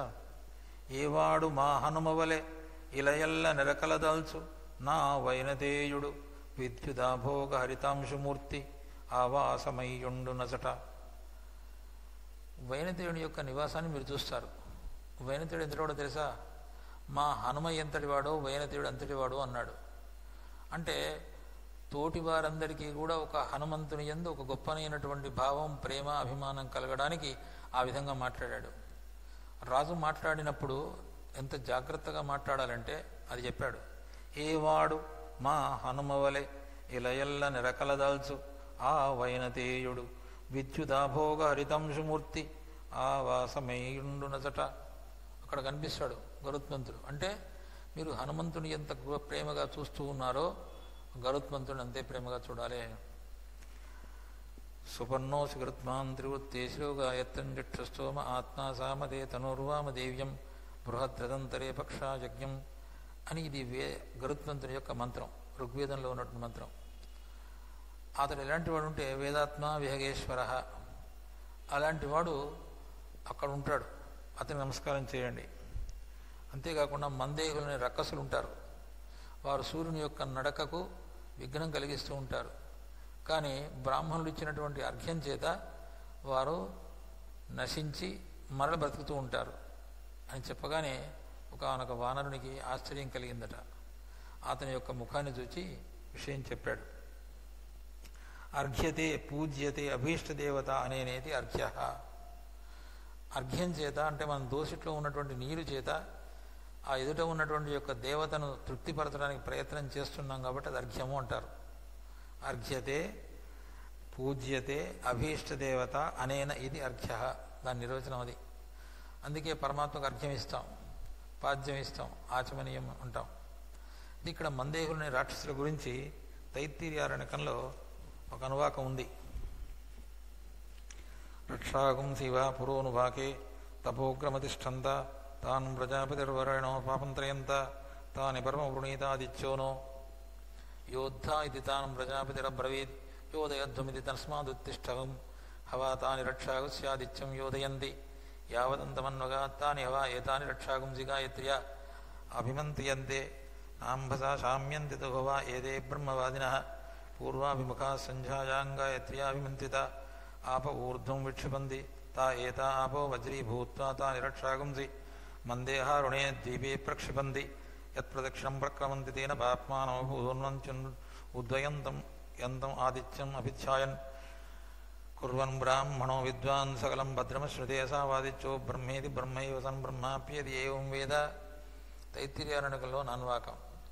ఇది మందేహులనే రాక్షసులకు సంబంధించిన కథ. ఇది వారి పేరు మందేహులే, అంటే చిన్ననైనటువంటి దేహం గలవారు. వారు బ్రహ్మ గురించి తపస్సు చేశారు. ఎవరికైనప్పటికీ కూడా వరం ఇచ్చేటువంటి యొక్క తత్వం బ్రహ్మకు కానీ శివునికి కానీ విష్ణువుకి కానీ ఉంది. ఎప్పుడైనప్పటికీ కూడా తల్లి ఏం చేస్తుంది అంటే తన కొడుకు దుర్మార్గుడైనా సరే సన్మార్గుడైనా సరే అతడు వచ్చి అడిగినప్పుడు కాదు అనదు. అది తల్లి యొక్క లక్షణం. అక్కడ దేవతల యొక్క లక్షణం కూడా అంతే. ఆ మందేవులు వచ్చి మాకు వరం కావాలి, మాకు బలం కావాలి అన్నారు. ఏమిటి అంటే మేము సూర్యునితో యుద్ధం చేయాలి అనుకుంటున్నాము. అదే సూర్యుడు రోజు కూడా ఉదయాద్రి నుంచి పశ్చిమాద్రి వరకు నడుస్తూ ఉంటాడు. అసలు లోకానికి చైతన్యదాయకుడు, అతనితో ఎలా యుద్ధం చేస్తారు? మాకు యుద్ధం చేయాలని ఉంది. యుద్ధం చేయాలంటే మాత్రం మీరు అతనితో గెలవలేరేమో అన్నాడు. లేదు లేదు, మేము గెలవడానికి సిద్ధపడతామన్నారు. యుద్ధం చేశారు. యుద్ధం చేస్తూ ఉంటే అప్పుడు ఆ బ్రహ్మ దగ్గర ఉన్నటువంటి యొక్క ప్రజాపతి, వీరికి ఇలా అయితే బాగుండదు, ప్రతిరోజు ఆయుస్సు క్షీణమయ్యేట్టుగా ఆయన శాపం పెట్టాడు. ఆ ఆయుస్సు అనేది ఎలా క్షీణం కావాలి? వారంతర వారికి కాదు. బ్రాహ్మణులని వారు సంధ్యావందనం చేస్తూ దోసిట్లో నీరు పట్టుకొని సూర్యుని వైపు తిరిగి 3 దోసిళ్ళ నీరు కనుక అప్పగించినట్టయితే ఆ మంత్రించినటువంటి యొక్క నీరు బ్రహ్మాస్త్రంలాగా సిద్ధమయ్యి ఆ మందేహులను సంహరించేస్తుంది. అదే విషయం ఇక్కడ చెప్పాడు. ఆపో వజ్రీభూత్వా ఆప ఏతా ఏతా ఆప ఆప ఊర్ధ్వం విక్షిపంతిత ఏతా ఆపో వజ్రీభూత్వా తాని రక్షాగుం సిమందేహారుణే ద్వీపే ప్రక్షిపంతి. ఆ నీరు వజ్రాయుధంలాగా సిద్ధమయ్యి ఆ రాక్షసులను సముద్రంలో కింద పడేస్తుంది. మళ్ళీ తెల్లవారి పుడతారు. మళ్ళీ ఇది అంటే ఇక్కడ ఒక భాష్యంలో, సాయణ భాష్యంలో ఏం రాస్తారంటే, ఈ విధముగా ఒక దుర్మార్గుడైనటువంటి వాడు లోకోపకారం చేసేటువంటి యొక్క వ్యక్తికి అపకారం చేస్తున్నప్పుడు అలాంటి దుర్మార్గులను సంహరించడానికి అందరూ సిద్ధం కావాలి. బ్రాహ్మణులందరూ అర్ఘ్యప్రదానం చెయ్యాలి, సంధ్యావందనం చెయ్యాలి. అది ఇక్కడ ఉన్నటువంటి యొక్క సన్నివేశం ద్వారా తెలియజెప్పే ఉపదేశము అని చేశారు సాయణ భాష్యంలో. కాబట్టి ఇక్కడ ప్రతి బ్రాహ్మడు కూడా అర్ఘ్యప్రదానం, ఓం భూర్భువస్వ తత్సవితుర్వరేణ్యం భర్గో దేవస్య ధీమహి ధియో యో నః ప్రచోదయాత్. అర్ఘ్యప్రదానం. ఉద్యంతమస్తయింతమాదిత్యం భుజాయన్ కుర్వన్ బ్రాహ్మణో విద్వాన్ సకలం భద్రమశ్నుతే. ఆ మంత్రం చదువుతూ అర్ఘ్యప్రదానం ఇస్తే ఆ స్వచ్ఛమైనటువంటి వాక్కు గలవాడైతే, మనస్సు కల్మషం లేనిదైతే, పరిశుద్ధమైనటువంటి వాక్కుతోటి ఆ ఆపం అంటే నీరు వజ్రాయుధంలాగా తయారై మందేవులని రాక్షసులను సంహరించేస్తుంది అనే విషయాన్ని చెప్పాడు ఇక్కడ. అంటే మందేహులనే రాక్షసుల గురించినటువంటి విషయాన్ని కూడా ఇక్కడ వీరి అలంకారాల్లో కూడా అనేకమైన అలంకారాలను ఉపయోగించారు. విష్ణు పురాణాలు కూడా చెప్పాడు. సంధ్యాకాలేది సంప్రాప్తే రౌద్రే పరమదారుణే మందేహ రాక్షస సర్వే సూర్యమిచ్చంతి ఘాతితం. సంధ్యాకాలం అనేది పరమదారుణమైనటువంటి యొక్క కాలము.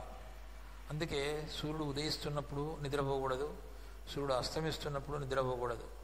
కానీ దీనికి భిన్నంగా మన వాళ్ళు ప్రవర్తిస్తున్నారు. సూర్యుడు ఉదయించే సమయం మధ్యాహ్నం 12 వరకు హాయిగా వీరు పడక వీడరు. అలాంటి భక్తులు తయారయ్యారు. అలా అందుకే అన్నాడు రౌద్రే పరమదారుణే. విష్ణు పురాణంలో ఉన్నటువంటి శ్లోకాలు ఇవి. మందేహ రాక్షస సర్వే సూర్యమిచ్చంతి ఘాతితం. అక్షరత్వం శరీరాణం మరణంచ దినే దినే. ఓంకార బ్రహ్మ సంయుక్తం గాయత్ర్యా చాభిమంత్రితం తేన దహ్యంతి తే పాపాన్ వజ్రీభూతేన వారిణ. ఆపో వజ్రీ ఆపయిద్వా భేషజీ ఆపో అమీవచాతనీ ఆపస్సర్వస్య భేషజీ తాస్తే గృహ్ణంతు భేషజం ఆమయా వేచిన్వీత ఆపో వై భేషజం భేషజమేవాస్మే కరోతి సర్వమాయురీతి. ఇది ఉదకశాంతిలో, ఉదకశాంతి చివర తప్పనిసరిగా కలశంలో ఉన్నటువంటి తీర్థాన్ని అభిమంత్రించి యజమానికి ఇచ్చేటప్పుడు చదివే మంత్రం ఇది. ఈ మంత్రంలో ఉన్న అర్థం ఏంటంటే, ఇది నీరు శక్తివంతములైనటువంటి వజ్రాయుధంతో సమానమయ్యి నీలో ఉన్నటువంటి యొక్క దుష్ట శక్తులను, రోగములను నాశనం చేయుగాక అని దాని యొక్క మంత్రం అది. ఆపో వజ్రీభూత్వ. అందుకే మనం మామూలుగా సినిమాల్లో కానీ కథల్లో కూడా చదివేటప్పుడు కూడా ఋషి అనేవాడు ఏం చేస్తాడు, కమండంలో ఉన్నటువంటి తీర్థం తీసుకొని ఒక్కసారి అభిమంత్రించి దానితో ఎదుటి వాడి మీద జల్లుతాడు. సరే, దుష్టశక్తి ఉంటే తొలగిపోతుంది, లేదా అతనిలో ఉన్నటువంటి యొక్క జాడ్యం ఉంటే తొలగిపోతుంది, రోగం ఉంటే తొలగిపోతుంది, ఇలాంటివి జరుగుతూ ఉంటుంది. కాబట్టి నీటికి అంత గొప్పనైనటువంటి యొక్క శక్తి ఉంది. ఆ విషయాన్ని చెప్పాడు ఇక్కడ. సరే, తూర్పు దిశలో ఉన్నటువంటి విషయాలు చాలా ఉన్నాయి, అవి తర్వాత మాట్లాడుకుందాం. దక్షిణ దిశలో ఉన్నటువంటి సేనను పిలిచారు. హుతాశన సమానులైనటువంటి వారు నీలుడు, అనంగుడు, ఉల్కాముఖుడు, వాయుసుతుడైన హనుమంతుని పిలిచాడు. బ్రహ్మపుత్రుడైన జాంబవంతుని పిలిచాడు. అశ్విని దేవతా పుత్రులైనటువంటి మైంద ద్వితులను పిలిచాడు. వీళ్ళందరినీ పిలిచి చెప్పాడు దక్షిణ దిశలో ఉండేటువంటి యొక్క పర్వతాలు, నదులు, దేశములు, ద్వీపాలు చెప్పి, ఇక్కడ విశ్వనాథ సత్యనారాయణ గారు తనకు దేశాభిమానం ఉన్నది. అతడు మన కిన్నెరసాని ప్రాంతానికి కూడా వచ్చి అక్కడ వ్యవసాయం చేయడానికి సిద్ధపడ్డాడు అని చెప్తారు.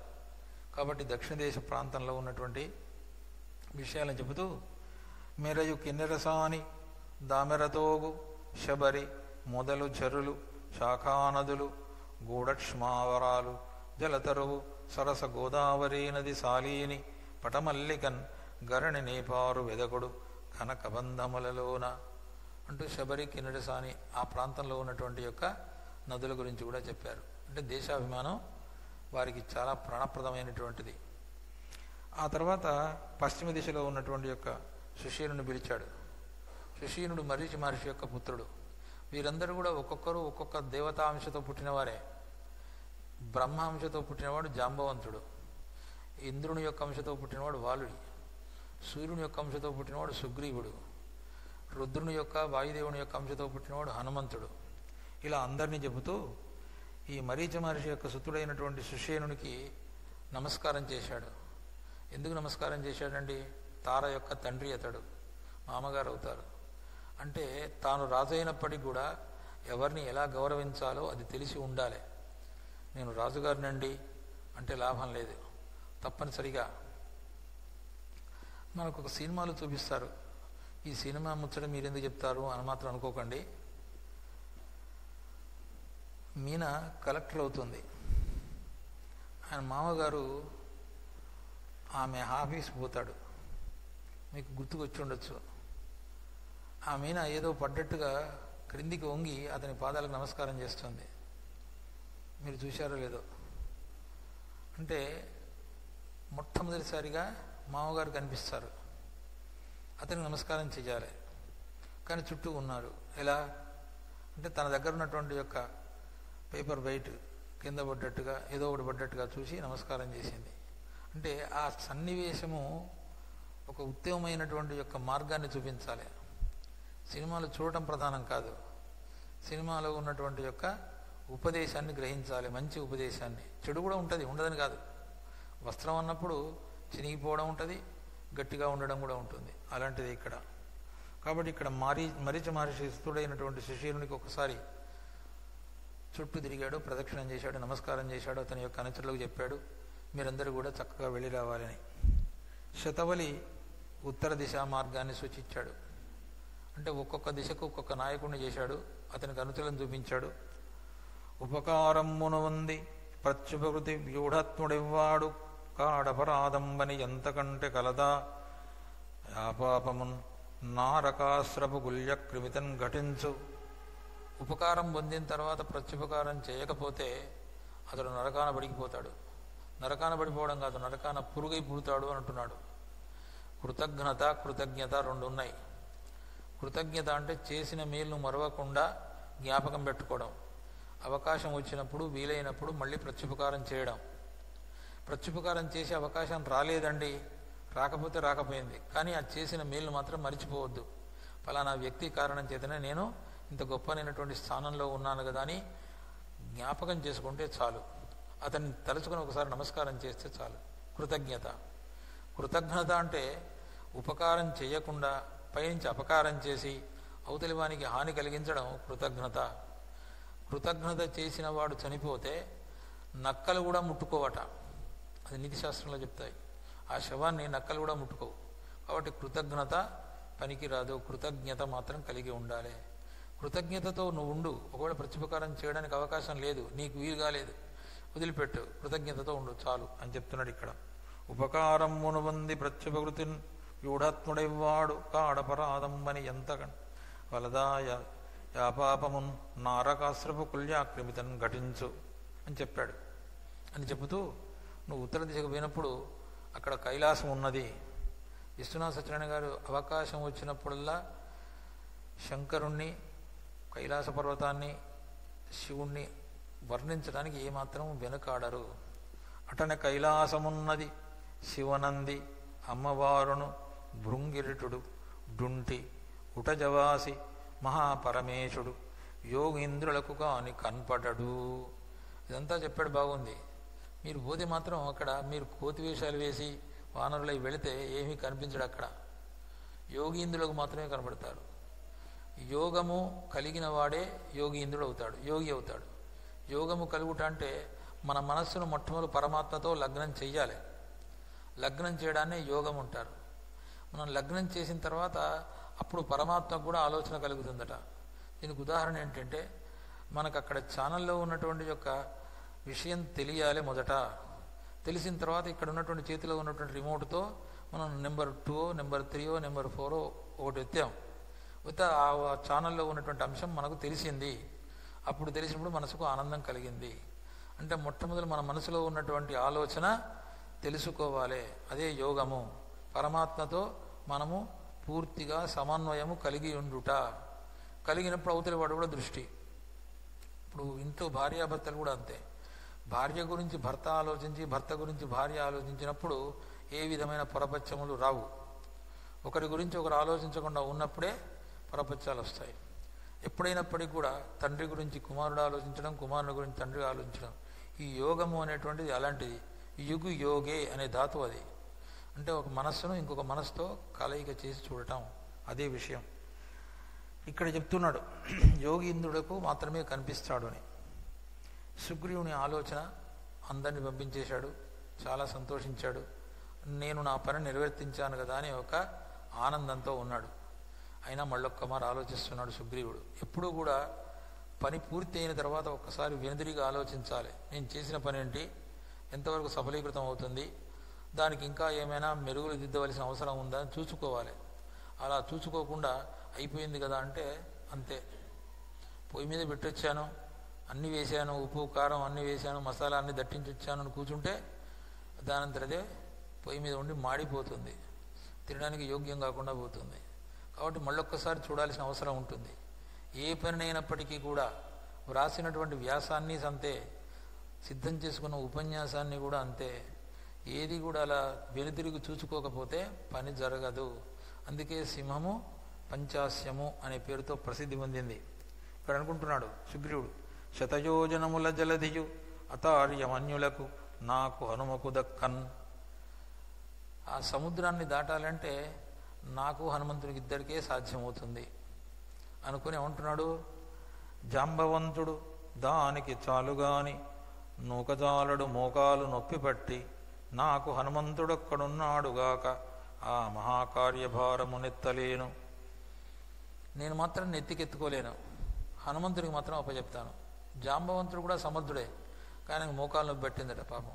చూడండి ఎలా ఉంది, అప్పుడే ఉన్నాయి మోకాళ్ళు నొప్పులు జాంబవంతునికి. జాంబవంతుడు దానికి జాలుగాని నూకజాలడు మోకాలు నొప్పి బట్టి నాకు హనుమంతుడొక్కడున్నాడుగాక ఆ మా కార్యభారము నెత్తలేను. ఇక్కడ ఎందుకన్నాడండి జాంబవంతుడు అంటే, బ్రహ్మాంశతో పుట్టినవాడు జాంబవంతుడు. సృష్టి చేయగలుగుతాడు. ఈ సృష్టి చేయడం అంటే ఏంటి, హనుమంతునిలో గొప్పనైనటువంటి శక్తి ఉన్నది అని తెలియజెప్పి అతన్ని ప్రోత్సహించినటువంటి వాడు జాంబవంతుడు. శక్తిని సృష్టింపజేసినవాడు. కాబట్టి జాంబవంతునికి ఆపనెప్ప చెప్పాలి. మరి హనుమంతుడు ఎవరంశతో వచ్చాడు, రుద్రాంశతో వచ్చాడు. రుద్రుడు ఏం చేస్తాడు, ప్రళయకారుడు, లయకారుడు. కాబట్టి రుద్రుడు అంశతో వచ్చినటువంటి హనుమంతుని చేత లంక నాశనం కావలసి ఉంది. కాబట్టి హనుమంతుడు ఒక్కడే సమర్థుడైన వాడు. మరి కనుక్కున్నది ఎవరు, సుగ్రీవుడు కనుక్కున్నాడు. సుగ్రీవుడు ఎవరు, సూర్యుని యొక్క అంశతో వచ్చినటువంటి వాడు, సూర్యనారాయణుడు అని సుగ్రీవుడు హనుమంతుని వద్దకు పోయాడట. పోయిన తర్వాత ఎంత చక్కగా చెప్తారు చూడండి. మనం పిల్లవాడు బయట నుంచి వచ్చాడు, బయట నుంచి రాగానే తల్లి ఏం చేస్తుందంటే దగ్గరికి పోయి, నాన్న పడ్డావురా, దెబ్బ తగిలిందా, అయ్యో చీచి నాకు చెప్పొద్దా, నేను చెప్తే తొందరగా వచ్చేవాడిని అని అతనికి మనసుకు నచ్చేట్టుగా మాట్లాడి అతని మనసులోని బాధను తొలగించి ఆ తర్వాత తన పని నెరవేర్చుకుంటుంది. నాన్న కొద్దిగా కొట్టు దగ్గరికి పోయి కొద్దిగా ప్యాకెట్ తీసుకురాపో, పాల ప్యాకెట్ తీసుకురాపో అని అప్పుడు చెప్తున్న తర్వాత. ముందు చెప్తే నేను చేస్తాడా, చేయడు. నేను చేయను పో, నేను దెబ్బలు ఏడుస్తుంటే, నేను మాట్లాడుతుంటే, బాధపడుతుంటే నువ్వు ఇట్లా చేస్తావా అని. ఇక్కడ ఇది మానసికమైనటువంటి విషయం. ఇక్కడ కూడా సుగ్రీవుడు ఏం చేస్తున్నాడు, హనుమంతుని దగ్గరికి వచ్చి, హనుమ నువ్వు చెక్కిల కింద ఇలా చేయి పెట్టుకున్నావేంటి, ఇక్కడ దెబ్బ తగిలిందా, ఇది వజ్రాయుధ దెబ్బనా, ఏం కాదులే అన్నాడట. ఆ పద్యంలో చెప్తున్నా చూడండి. అది ఏమి క్రింది చెక్కిలి మొదలింటి శతారఘాతముననగుమత్సన్ మొదలుననచు చేదాకుచు అది ఏమియు లేదటంచు హసితాననుడై. ఒకసారి ఇట్లా ముట్టుకున్నాడట. ముట్టుకుని ఇది వజ్రాయుధ దెబ్బనా, ఏం లేదులే పోయిందిలే అన్నాడట. అంటే హనుమంతుణ్ణి తన వైపు తిప్పుకునేట్టుగా చేసుకొని మాట్లాడడం, ఇది మాట ఉక్తి చాతుర్యంలో ఉన్న విషయం. అది ఏమి క్రింది చెక్కిలి మొదలింటి శతారం, శతారం అంటే వజ్రాయుధం, శతారఘాతమున నగుమత్సన్ మెదలుననుచు, ఇది కనిపిస్తున్నదిలే కొద్దిగా, అందుకే ఆ ఇంద్రుని యొక్క వజ్రాయుధము దెబ్బ చేత దవడ కొద్దిగా వంకరపోయింది కాబట్టి హనుమ అని పేరు. అది ఏమియు లేదటంచు హసితాననుడై, సుగ్రీవుడు నవ్వుతూ హనుమంతునితో మాట్లాడుతున్నాడు. ఎలా మాట్లాడుతున్నాడు? అవనీదేశము సర్వమెంత పరిణాహంబప్పు ఆకాశమెంతవు నీ రెండును వైనతేయుడు కడాహా రెక్కలంబట్టు పురోడవు బాహాయుళంబునందునను గూడల్ వేయుదున్ నీవు విష్ణువు శ్రీరాముడు దీటుగా గలరు నిన్నున్ వైనతేయుంగనన్. ఇది పద్యం, ప్రాణప్రదమైన పద్యం ఇది. అక్కడ వైనతేయుడు ఉన్నాడా? ఆ వైనతేయుడు ఏం చేస్తాడు? ఆకాశానికి భూమికి రెండింటికి కూడా రెక్కలను చాపుతాడు. గొప్పనైనటువంటి యొక్క బలశాలి. మరి అతనితో సమానమైన బలం గలవాడు నీవు కూడా అలా ఆకాశానికి భూమికి లంక వేయగలవు అంటున్నాడు. అంతేకాకుండా మరి గరుత్మంతునికి వాహనముగా చేసుకున్నటువంటి వాడు విష్ణువు. ఇక్కడ ఆ విష్ణువు యొక్క అంశతో వచ్చినవాడు శ్రీరాముడు. ఆ విషయాన్ని చెప్తున్నాడు కవిగారు. అవనీదేశము సర్వమెంత పరిణాహంబప్పు ఆకాశమెంతవు ఈ రెండును వైనతేయుడొక ఆహా రెక్కలంబట్టు ప్రోడవు బాహాయుళంబునందునను గూడల్ వేయుదున్ నీవు. నువ్వు గూడలు వేస్తావు అంటే మామూలుగా కూర్చున్న వారు ఏం చేస్తారు? ఎత్తుగా ఉన్నటువంటి యొక్క ప్రదేశంలోకి నీళ్లు పోవాలంటే కింద ఉన్నటువంటి ప్రదేశంలోంచి ఇలా ఇలా అంటుంటారు. అంటే మొత్తం నీరంతా కింద ఉన్నటువంటి నీరు పైకి దాన్ని గూడ వేయడం అంటారు. నీవు కూడా ఆకాశంలో ఉన్నటువంటి దాన్ని భూమికి తేగలుగుతావు, భూమిలో ఉన్నటువంటి దాన్ని ఆకాశాన్ని పంపించగలుగుతావు. అలా చేసే శక్తి గలవాడివి నీవు. విష్ణువు శ్రీరాముడు దీటుగా గలరు నిన్నున్ వైనతేయుంగనన్.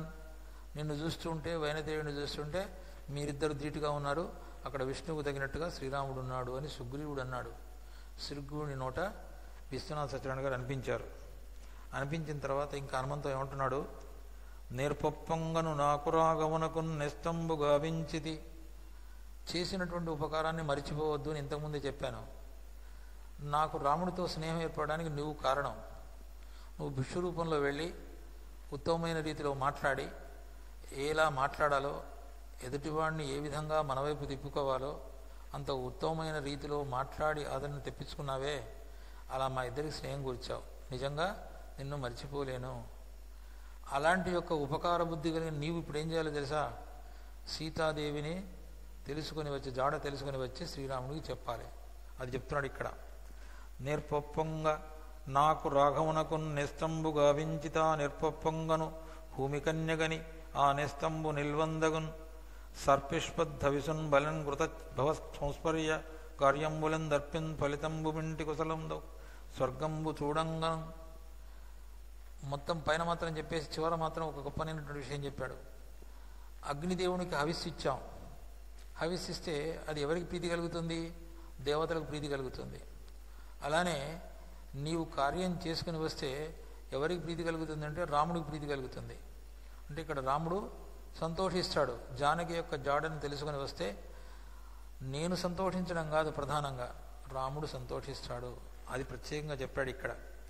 అప్పుడు వినయావనత హసితాననుండైన హనుమను చూచి, ఇప్పుడు తలకాయ ఉంచుకున్నాడు, ముసిముసి నవ్వులు నవ్వుతున్నాడు హనుమంతుడు. ఓహో, వీరు ఇప్పుడు గుర్తించారని. అప్పుడు ఈ శ్రీరాముడు అనుకున్న విషయంలో గొప్పనైన అంశాన్ని ఇక్కడ ఇచ్చారు చూడండి. ఈతని యందు నుంచి విధియేనియు సర్వము సృష్టికార్య సంభూతము నిద్రపోగలదు కార్యనిర్వహణైక దక్షత శ్రీతను ఉందినట్టుడు నిరీక్షణ మంజుల హస సమాఖ్యాత నిజాతిలోక మహిమఢ్యుడు సుందరమూర్తి ఎంతయున్. సృష్టి కార్యములో జరిగినటువంటి విషయమంతా కూడా ఈతని యందు అధీనం చేస్తే హాయిగా చక్కగా నిద్రపోగలదు అన్నాడు. అంటే లయకారుడు రుద్రుడు అనే విషయాన్ని సూచించాడు ఇక్కడ. అంటే ఇక్కడ నిద్రపోగలడు అంటే ఇంకో అర్థం ఏంటంటే, ఒక నమ్మకంగా పనిచేసేవానికి పని అప్పగించినప్పుడు ఆ యజమాని గుండెల మీద చేసుకుని హాయిగా నిద్రపోతాడు. నాకు ఏ విధమైన ఇబ్బంది లేదు, నా పొలం ఎండిపోదు, చక్కగా రాత్రిపూట నీరు పెట్టి పొలం ఎండిపోకుండా చూడగలుగుతాడు నా సేవకుడు అనే నమ్మకం ఉన్నప్పుడు హాయిగా గుండె మీద చెయ్యి వేసుకొని నిద్రిస్తాడు. అలా కాకపోతే ఆ రాత్రి శాంతం వెళ్ళి పొలానికి నీళ్లు చూసుకొని నానా బాధలు పడతాడు. ఇక్కడేం చెప్తున్నాడు, సృష్టికార్య సంభూతము నిద్రపోగలదు అంటే ఒక యజమాని కూడా అలా ధైర్యంగా నిద్రపోవచ్చును. ఈ హనుమంతునికి ఆ పని అప్పగెప్తే నేను అలా నిద్రపోవచ్చును అనుకున్నాడు.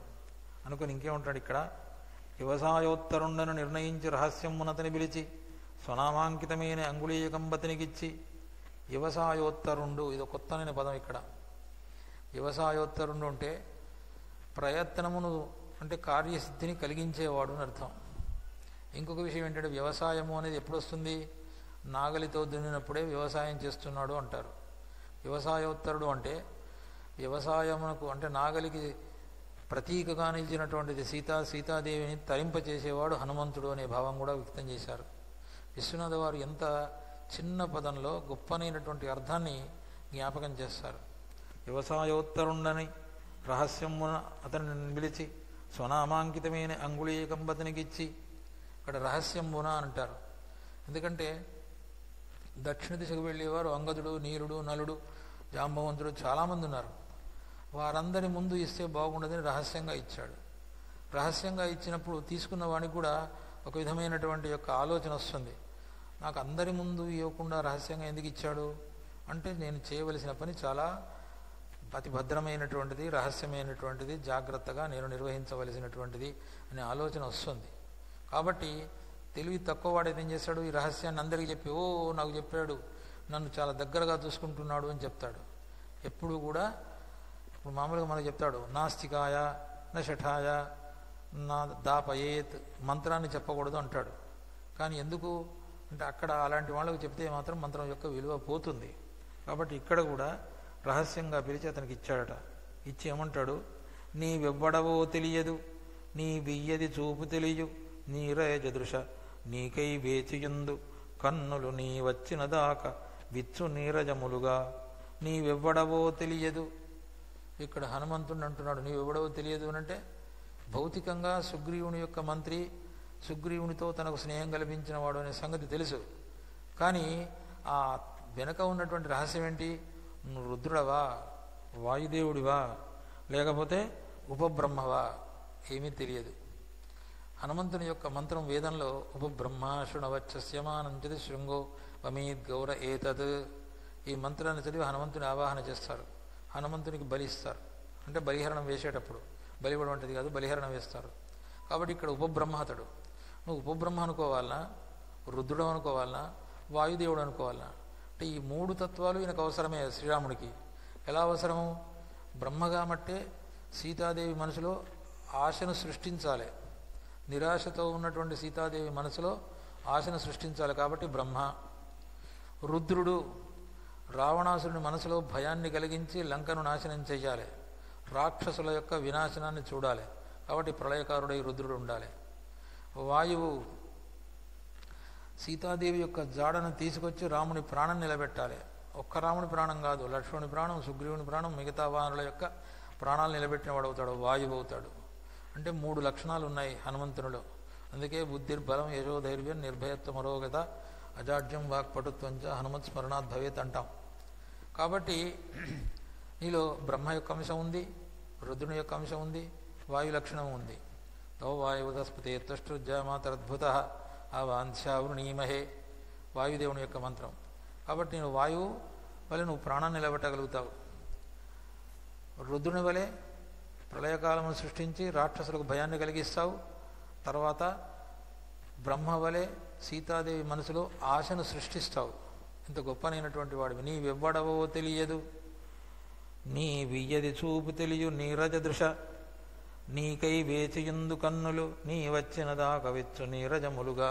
ఇక్కడ బ్రహ్మరుద్రుడు ఉంటే బ్రహ్మరుద్రులతో సమానమైనటువంటి వాడు విష్ణువు, శ్రీమన్నారాయణుడు. ఈ ముగ్గురు ఎవరికి వారు పరస్పర సహకారంతో జీవిస్తూ ఉంటారు. ఆ విషయం కూడా గుర్తించాడు. అని అంగుళీయకమును హనుమంతునికి ఇవ్వగానే అతని దోసిట్లో స్వీకరించాడు. ఒక్కసారిగా కనులకు అద్దుకొని శిరస్సు మీద ఉంచుకున్నాడు. అది అతని యొక్క వినయ విధేయతలతో లక్షణం. ఆత్మమూర్ధమందునునిచే అంతట నంజనేయ హృదయంబున మ్రోగుచునుండే ఓ హనుమంత నరేశకార్య ప్రథమాన నిర్వహణైక దీక్ష ధీమంత పరిష్టికార్య సుకుమార పదాభిమతానుయాయి శ్రీమంత సురారిలోక వినిమారణ ఘోరభుజ ఆది భారతుల్. హనుమంతుని మనసులో అనేకమైనటువంటి యొక్క శబ్దాలు వినొస్తున్నాయట. ఏమి శబ్దాలు వినొస్తున్నాయి అంటే ఎలా ఉంటుంది చూడండి. నిద్రపోయే సమయంలో ఒక దాని గురించి ఆలోచిస్తుంటే కలలో అదే వస్తుంది.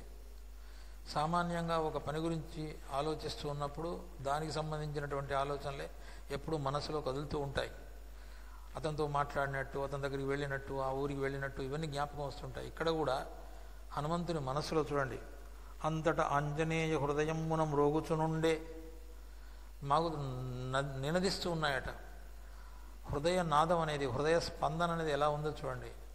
యజమాని చెప్పినప్పుడు సేవకుని యొక్క హృదయంలో స్పందన కలిగితేనే కార్యము సిద్ధిస్తుంది. స్పందన లేనప్పుడు కార్యము సిద్ధించదు. తండ్రి చెప్పాడు, అరే నాన్న నువ్వు కష్టపడి చదువుకోరా, చదువుకుంటే ఉద్యోగం వస్తుంది, ఉద్యోగం వస్తే కుటుంబాన్ని పోషించవచ్చు అని దీనంగా బాధతో చెబుతూ ఉంటే కుమారుడు కూడా ఆ తండ్రి బాధను గుర్తించినప్పుడు చక్కగా చదవగలుగుతాడు, ఎంతో కొంత ఉద్యోగం చేసి సంపాదించగలుగుతాడు, కుటుంబాన్ని పోషించగలుగుతాడు. అలాంటి స్పందన అయినప్పుడు మా నాన్న గట్టిని అరుస్తాడులే, ఆయన చావని అంటాడు, వీడి దేశాల మీద వీడు తిరుగుతూనే ఉంటాడు. అలాంటివి ఉంది. కాబట్టి ఎప్పుడూ కూడా ఇక్కడ తండ్రి కొడుకుల విషయమే కాదు, తల్లి కూతుర్ల విషయం కూడా. తల్లి అంటుంది, పొద్దుటి నుంచి వంట ఇంట్లో చస్తున్నానే, ఒక పని వచ్చి సాయం చేయొచ్చు కదా, ఆ కూరలు తరిగి పెట్టవచ్చు కదా, ఆ పని చేయొచ్చు కదా, ఈ పని చేయొచ్చు కదా అంటే నువ్వు చేసుకో, చుట్టాలు నీ కొరకు వస్తున్నావు కదా, నా కొరకు వస్తున్నారా అని టీవీ ముందు కూర్చుంటుంది ఈ తల్లి. ఆ తల్లి చెప్పిన మాట అనేది ఈ తల్లి. ఇప్పుడు తల్లి ఎంత బాధపడుతుంది. కాబట్టి ఎప్పుడూ కూడా ఎదుటివాని యొక్క హృదయ స్పందనను గుర్తించినప్పుడు దానికి తగినటువంటి యొక్క నాదమే వినిపిస్తుంది. అది విశ్వనాథ గారు చెప్పినటువంటి విషయం. విశ్వనాథ నారాముడు ఎందుకు అనుకున్నాడు అంటే రాముడి గురించి ఆలోచించాడు. నారాముడు అనేటువంటి ఒక పుస్తకంలో 9 రకాలైన రాముడి రూపాలను చూపించాడు. దాంట్లో చాలా ఆశ్చర్యపోతాం మనం. ఇక్కడ ఏమంటున్నాడు, ఓ హనుమంత, ఎవరో పిలిచినట్టుగా, నరేశ కార్య ప్రథమాన నిర్వహణైక దీక్ష, రాముని యొక్క కార్యాన్ని పూర్తి చేయడానికి దీక్షను వహించినటువంటి వాడా అని పిలుపు నచ్చింది. మొదటి పిలుపు 2వ గంట. ధీమంత, బుద్ధి గలవాడా అంటే నువ్వు శక్తి కాదు బుద్ధిని కూడా ఉపయోగించాలి. పరిష్టి కార్య సుకుమార పదామి మతానుయాయి, పరిష్టి అంటే పరిచర్య, సేవ చేసే భాగంగా నీకు కలిగింది. సేవ చేయడంలో నువ్వు సుకుమారమైనటువంటి రీతిని అవలంబిస్తావు. కొంతమంది సేవ చేయాలన్నా సరేపడు, తమలపాకుతో తానిష్ అంటే తలుపు చెక్కతో నేనిష్ అంటే అని ఇలా అంటుంటారు. కొంతమంది సేవ చేయడం అది లక్షణమా? పరమానంద శిష్యుల్లో ఇది నాకాలు అనుకుని ఒకడు గొడ్డలతోటి ఒకటి రోకలి బండతో కొట్టడానికి సిద్ధపడ్డారట. అది సేవ చేయడమా? అందుకే చెప్తున్నాడు, పరిష్టి కార్య సుకుమార పదాభి మతానుయాయి. పాదములు ఒత్తిన, తల ఒత్తిన, ఏమాత్రం బాధ కలగకుండా సేవ చేస్తేనే అది గొప్పనైనటువంటి సేవ అవుతుంది. అంతేగాని అవతలి వానికి తలనొప్పి ఎక్కువయ్యేట్టుగా, పాదముల నొప్పి ఎక్కువయ్యేట్టుగా సేవ చేస్తే సేవ కాదు. పూర్తి చేస్తాను నేను. పరిష్టి కార్య సుకుమార పదామి మతానుయాయి శ్రీమంత, ఎంత మంచి విశేషం. శ్రీమంత, నువ్వు శ్రీమంతుడివి, ఐశ్వర్యం కలవాడి. ఏం ఐశ్వర్యం కలవాడివి అంటే దేవతా కార్యమును నిర్వహించడానికి తగినటువంటి సమర్థత, అదే గుణము, అదే ఐశ్వర్యము. బుద్ధి చాతుర్యము కలవాడివి, దేవతకు సేవ చేయాలనే ఆలోచన కలవాడివి, రాజునకు నమ్మిన బంటుగా ఉండాలనే ఆలోచన కలవాడివి. అదే శ్రీమంతుని యొక్క లక్షణం. అంతేగాని నిజంగా కోట్ల కొలది ఆస్తి ఉన్నవాడు శ్రీమంతుడు కాడు.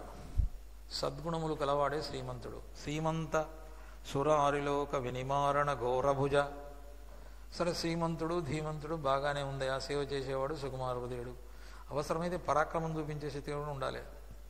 కాబట్టి రాక్షసులను కూడా సంహరించే భుజబలము కలవాడ. సురారిలోక వినిమారణ ఘోరభుజ ఆది భారతుల్. ఇలాంటి యొక్క భారతులు అంటే వాక్యములు. బ్రాహ్మీతి భారతీ భాష గీర్వాగ్వాణి సరస్వతి. ఆ వాక్యాలన్నీ అతని హృదయంలో మారుమోగుతున్నాయట. అది దీన్నే మనం మామూలుగా ఏమంటాం, 6th సెన్స్ అంటుంటారే, అగో అది ఇక్కడ చెప్పినటువంటిది.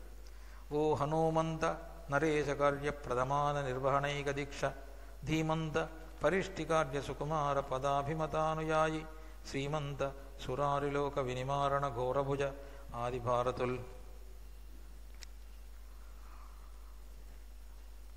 ఆ విధముగా ఆంజనేయుని మనసులో నినదిస్తూ ఉంటే, స్పందిస్తూ ఉంటే అతని ముఖంలో అందము ఆనందము కనిపిస్తున్నదట. అప్పుడు రాముడు సుగ్రీవుని వైపు చూచి, ఆ దిగంతంబు భూతరణానచ్చ తటాకసం నగర కాంతారోగ్ర శైవాలిని భరమై నీగతి సర్వదాత్రి ఎవడప్ప నిర్పు జప్పంగ నిర్భరమే జ్ఞానము నీకు నేగతి లభ్యం కల్పనో చిత్రమో. సుగ్రీవ, నువ్వు అనేకమైనటువంటి యొక్క భూమిపైన ఉన్నటువంటి విషయాలను చెప్పావే, ఇంత పరిజ్ఞానం నీకు ఎడా కలిగింది అని ప్రశ్న వేశాడు. భూధర నానాచ్చట తటాక, పర్వతాల గురించి, దిక్కుల్లో ఉన్న విషయం, సరస్సుల గురించి, తటాకముల గురించి, నగరముల గురించి, వనముల గురించి, నదుల గురించి ఇన్ని చెప్పావే, ఇవన్నీ ఎలా తెలిసినవి అంటే అప్పుడు సుగ్రీవుడు ఉంటాడు. అంబుధులద్రులు నదులు వనములు దేశములు వాలి భయమున పర్యటించి తిని, వాలి భయం చేత పర్యటించాను. పర్యటించే సమయంలో నాకు సముద్రాలు ఎక్కడున్నాయో తెలిసినవి, పర్వతాలు ఎక్కడున్నాయో తెలిసినవి, నదులు వనములు దేశాలు. కనులు మూసిన వాలి తెరవగా కన్పడు ముందు వాలి వెనకవచ్చును వాలి పార్శ్వవీధుల నిల్లవాలిగాగా అప్పుడు చూచానని చెప్తున్నాడు. ఈ వాక్యం వినగానే మనకేం గుర్తు రావాలి? అగ్రత పృష్ఠతశ్చైవ పార్శ్వతశ్చ మహాబలౌ ఆకర్ణపూరధన్వానౌ రక్షేతాన్ రామలక్ష్మణౌ. ధనుర్ధారులైనటువంటి రామలక్ష్మణులు ముందు వెనక, ఇటుపక్క అటుపక్క మనకు నిలిచి ఉన్నట్టుగా భావిస్తే వారే రక్షిస్తారు. సన్నద్ధ కవచి ఖడ్గీ చాపపాణధరో ఇవ గచ్చన్ నమాగ్రతో నిత్యం రామపాత సలక్ష్మణ. ఇది ఎక్కడుంది? శ్రీరామ రక్షా స్తోత్రంలో ఉంది. కాబట్టి ఆ విధముగా భావించినప్పుడు మనకు ధైర్యం కలుగుతుంది. ఇక్కడ భీతితో వాలి ఎక్కడ చూసినా వాలి కనిపిస్తుంటే పరిగెత్తి పారిపోయాడట. అప్పుడు చూచితి 4 కకుప్పులు 4 దిక్కులు తిరిగాను, ఇన్ని చూశానన్నాడు. మరి ఆయన చెప్పినటువంటి యొక్క సముద్రాలు ఎన్ని ఉన్నాయి? 4 సముద్రాల గురించి చెప్పాడు. పర్వతాలు ఎన్ని ఉన్నాయి? 26 పర్వతాల గురించి చెప్పాడు. యామున మందర శిశిర వృషభ మేరు ఉదయ వింధ్య మలయ మహేంద్ర పుష్పితిక సూర్యవత వైద్యంత కుంజర వృషభ సోమగిరి పారియాత్ర, ఇలా మొత్తం 26 పర్వతాల గురించి చెప్పాడు. పోనీ నదుల గురించి 15 నదుల గురించి చెప్పాడు. అవన్నీ చెబితే మనకు పొద్దుపోతుంది. గంగా సరయు కౌశికి యమున సరస్వతి సింధు శోణ మహా నర్మదా గోదావరి కృష్ణవేణి, వీటి అరణ్యముల గురించి చెప్పాడు. దేశముల గురించి, దేశములు 30 దేశాల గురించి చెప్పాడు. విదేహ మాళవ కాశీ కోసల పుండ్ర అంగ మగధ, ఇలా. అంటే ఇంత పరిజ్ఞానం కలిగినటువంటి వాడు సుగ్రీవుడు. ఇది వాల్మీకి రామాయణంలోనే ఉందనుకోండి. దాన్ని కొద్దిగా వివరించి విస్తరించి రాసినటువంటి వారు విశ్వనాథ వారు. ఆ విశ్వనాథ వారు రాసేటప్పుడు ఏ దేశానికి తగినటువంటి యొక్క వృత్తాన్ని, ఆ దేశం సంబంధించిన విషయాన్ని వివరిస్తూ రాశారు. ఆ వృత్త ఔచిత్యాన్ని పాటించారు. ఇలా ద్వీపాల గురించి చెప్పారు. యవ సువర్ణ రజత జంబూ ద్వీప సప్తద్వీపాల గురించి చెప్పారు. అనేకమైన విషయాలను చెప్పాడు. ఏమన్నాడంటే, మనకు ఒక సామెత ఉంది. ఓ మిత్రుడు అడిగాడట ఇంకో మిత్రుని, నువ్వు కోర్టు చుట్టూ తిరిగావు కదా, ఏమైంది నీ భూమి గొడవ అన్నాడట. భూమి పంచాయతీ ఏమైంది అంటే, ఇప్పుడు ఆ మిత్రుడు చెప్పాడట, నాకు కోర్టు మెట్లు ఎన్ని ఉన్నాయో తెలిసినాయి, కోర్టులో ఎన్ని లాలు ఉన్నాయో తెలిసినాయి, కోర్టు మాత్రం మిగిలింది, గుంటెడు భూమి మాత్రం రాలేదు అన్నాడట. తెలిసిందా? అలా ఉంది. కోర్టు మెట్లున్నాయో తెలిసింది, కోర్టు మిగిలింది, కోర్టులో ఎన్ని లాలు ఉంటాయో, ఏ విధంగా వాదించవచ్చో, ఏ విధంగా దాన్ని అటు ఇటు తిప్పొచ్చో తెలిసింది, కానీ గుంటెడు భూమి మాత్రం రాలేదు అన్నాడట. అన్నట్టు ఇక్కడ కూడా వాలి పుణ్యం అంటూ దేశాలన్నీ తిరిగాను, దేశాలన్నీ తిరిగి ఇవన్నీ చూసొచ్చాను. అది కారణం జరిగిన విషయం. మనకు మామూలుగా ఉద్యోగస్తులు ఉపాధ్యాయులు అనుకునేవారు. మనకు మామూలుగా ప్రత్యేకంగా వేరే ఇతర రాష్ట్రానికి దాన్ని ఏమంటారు, ప్రత్యేకంగా పేరు పెట్టుకుంటే అక్కడ ఛార్జీలు ఇచ్చేవాళ్ళు. టీడీ కాదు, ప్రత్యేక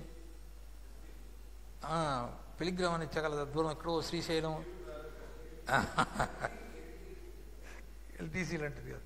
అయితే అప్పుడు ఆ విధంగా అనుకునేవారు. కొంతమంది సరే దొంగ టికెట్లు పెట్టేవాళ్ళు, కొంతమంది నిజంగా పోయొచ్చేవాళ్ళు, పోయొచ్చి అనుకునేవాళ్ళు, సరే ప్రభుత్వం మనకు మంచి లాభమే జరిగింది, దీనివల్లనే కనీసం అక్కడి దాకా పోయొచ్చాం కదా, ఆ గోవా పోయొచ్చాం, ఆ అరుణాచలం పోయొచ్చాం, ఆ రామేశ్వరం పోయొచ్చాం, చాలా సంతోషం అనుకునేవాళ్ళు. అలా అన్నట్టు ఇక్కడ కూడా ఏమంటున్నాడు, ఒక చెడ్డ ఒక్క మంచికి ప్రకటితముగా జరుగునన్న పలుకది నిజమై అకటకట వాలి చేసిన నికారమదియున్ ఫలించనేడు ఉపకృతి అయి అనుకుంటున్నాడు సుగ్రీవుడు. ఒక చెడ్డ ఒక్క మంచికి ఒకనొక చెడ్డ వాలి నన్ను పరిగెత్తించాడు, అది మాత్రం నాకు మంచిగా జరిగింది. ఏంటి? భూగోళంలో ఉన్నటువంటి యొక్క విషయాలన్నీ తెలుసుకోగలిగాను. పలుక ఎకటకట వాలి చేసిన నికారము అదియున్ ఫలించనేడు ఉపకృతి అయి ఉపకారం అయిపోయింది. అలానే ఒక్కొక్కసారి తండ్రి పిల్లవాడిని గట్టిగా మందలిస్తాడు, కోపగిస్తాడు. ఇప్పుడు తల్లి బాధపడుతుంది, ఛీ ఎంత కఠినుడు, దుర్మార్గుడు, ఆ పిల్లవాడిని చీచి వద్దు అంటే హాస్టల్కి పంపిస్తున్నాడు అని కొద్ది కోపగిస్తుంది. కానీ ఆ తండ్రి చేసినటువంటి యొక్క పని ఏదైతుందో దానిని పిల్లవాడు గుర్తించి కష్టపడి చదువుకున్నట్టయితే అభివృద్ధిలోకి వస్తే అప్పుడు ఆ తల్లి తండ్రి ఇద్దరు సంతోషిస్తారు. అప్పుడు అనుకుంటారు, మా నాన్న ఇలా చేయబట్టే నేను ఇలా నిలబడ్డాను కదా, అలా అనుకున్నటువంటి వాళ్ళు ఉన్నారు. కాబట్టి ఆ విషయాన్ని గుర్తించాలి. అంటే మనిషి హృదయంలో ఇలా ఉంది. కసి పెంచుకొని చంపేవాళ్ళు కూడా ఉంటారు. భారవి కథ అందుకు మనకు ఉదాహరణ. కాబట్టి ఇక్కడ ఒక చెడ్డ ఒక మంచికి హృదయం ఏంది అన్న తర్వాత వినతుడు వచ్చాడు తూర్పు దిక్కు నుంచి. అయ్యా నేను తిరిగి వచ్చాను, ఎక్కడ నాకు సీత జాడ తెలియలేదు అని చెబుతూ ఒక మాట అన్నాడు. ఈ కఠినంపు కార్యకృతి ఎవ్వడు నేరడు చేయగా నతండొక్కడుదొక్క బాహు యుగళోగ్ర పరాక్రమ వన్ని మాలికాధికృత దిగ్వియత్యవలేషుడధీషుడు సర్వకార్యమున్ పక్కికలందునంచు బెడవాసను రామపదాభ్రణముడై. మేము ఎంతమందిని తిరిగినా కూడా మాకు ఆ కార్యం సిద్ధించలే, మేము చేయలేకపోయాం, చేయగలిగిన సముద్రుడు ఒక్కడే ఉన్నాడు అంటే హనుమ గురించి సూచిస్తూ మాట్లాడి పక్కకు తప్పుకున్నాడు. వెళ్ళాడు. తూర్పు దిక్కు నుంచి వచ్చినటువంటి వారు ఉట్టి చేతులతోనే వచ్చారు. ఆ తర్వాత పడమర దిక్కున ఉన్నటువంటి వాడు సుషేణుడు వచ్చాడు. అతడు కూడా ఇదే పద్ధతి పద్యం చదివాడు, ఇదే పద్ధతి చదివి చివరికి ఏం చేశాడు, చనన్ వినయాక్షి వీధియై మొత్తం అంతా చెప్పి హనుమంతుడు ఒక్కడే ఈ కార్యక్రమాన్ని నిర్వహించగలడు, మేము ఒక్కడని చేయలేమని పక్కకు తప్పుకున్నారు. శతవలి వచ్చాడు ఉత్తర దిక్కు నుంచి. అతడు కూడా అతని సైన్యం కూడా వచ్చి మేమేం చేయలేకపోయాం, సీతను చూడలేదు, హనుమంతుడు ఒక్కడే చేయగలడు. ఎందుకు చెప్తున్నాడంటే ఐకమత్యంగా ఒక సంఘము ఉన్నప్పుడు ఆ సంఘంలో ఉన్నటువంటి ఒక పెద్ద యందు నమ్మకం ఉండాలి. లేదా ఒక వ్యక్తి సమర్థుడైనటువంటి వాడు ఈ కార్యక్రమాన్ని నిర్వర్తిస్తాడు అన్నప్పుడు అందరూ ఏకకంఠంతో ఆ వ్యక్తిని ఎన్నుకున్నప్పుడు పని జరుగుతుంది. అలా కాకుండా వాడెందుకు ఎన్నుకోవాలి, నేను ఎందుకోకూడదు, ఆ బలాన్ని వాడు ఎందుకోవాలి, ఇలా అనుకున్నప్పుడు ఏమవుతుంది, అది చాలా ఎబ్బెట్టుగా ఉంటుంది, పని జరగదు. ఇక్కడ తూర్పు దిక్కున వచ్చినటువంటి శతబలి అంతే అన్నాడు, పడమర దిక్కు నుంచి వచ్చినటువంటి యొక్క సుషేనుడు అదే అన్నాడు, ఉత్తర దిక్కు నుంచి వచ్చినటువంటి యొక్క శతబలి వినతుడు వీళ్ళందరూ ఒకే విధంగా హనుమంతుడిని ఎన్నుకున్నారు. అంటే వీరులందరిలో కూడా ఒక ఐకమత్యం ఉంది, ఏకతాభావం ఉంది, అందరూ కలిసి హనుమంతుని ఎన్నుకున్నారు. అలా కాకుండా తూర్పు దిక్కున వచ్చినవాడు హనుమంతుని గురించి అన్నాడు అనుకోండి, పడమర దిక్కు వచ్చినవాడు ఎందుకు హనుమంతుని ఎందుకు, మనం ఇంకోటి ఎవడు చేయలేడా, చేస్తాడులే అన్నాడు అనుకోండి, అప్పుడు భేదాభిప్రాయాలు వచ్చేస్తాయి.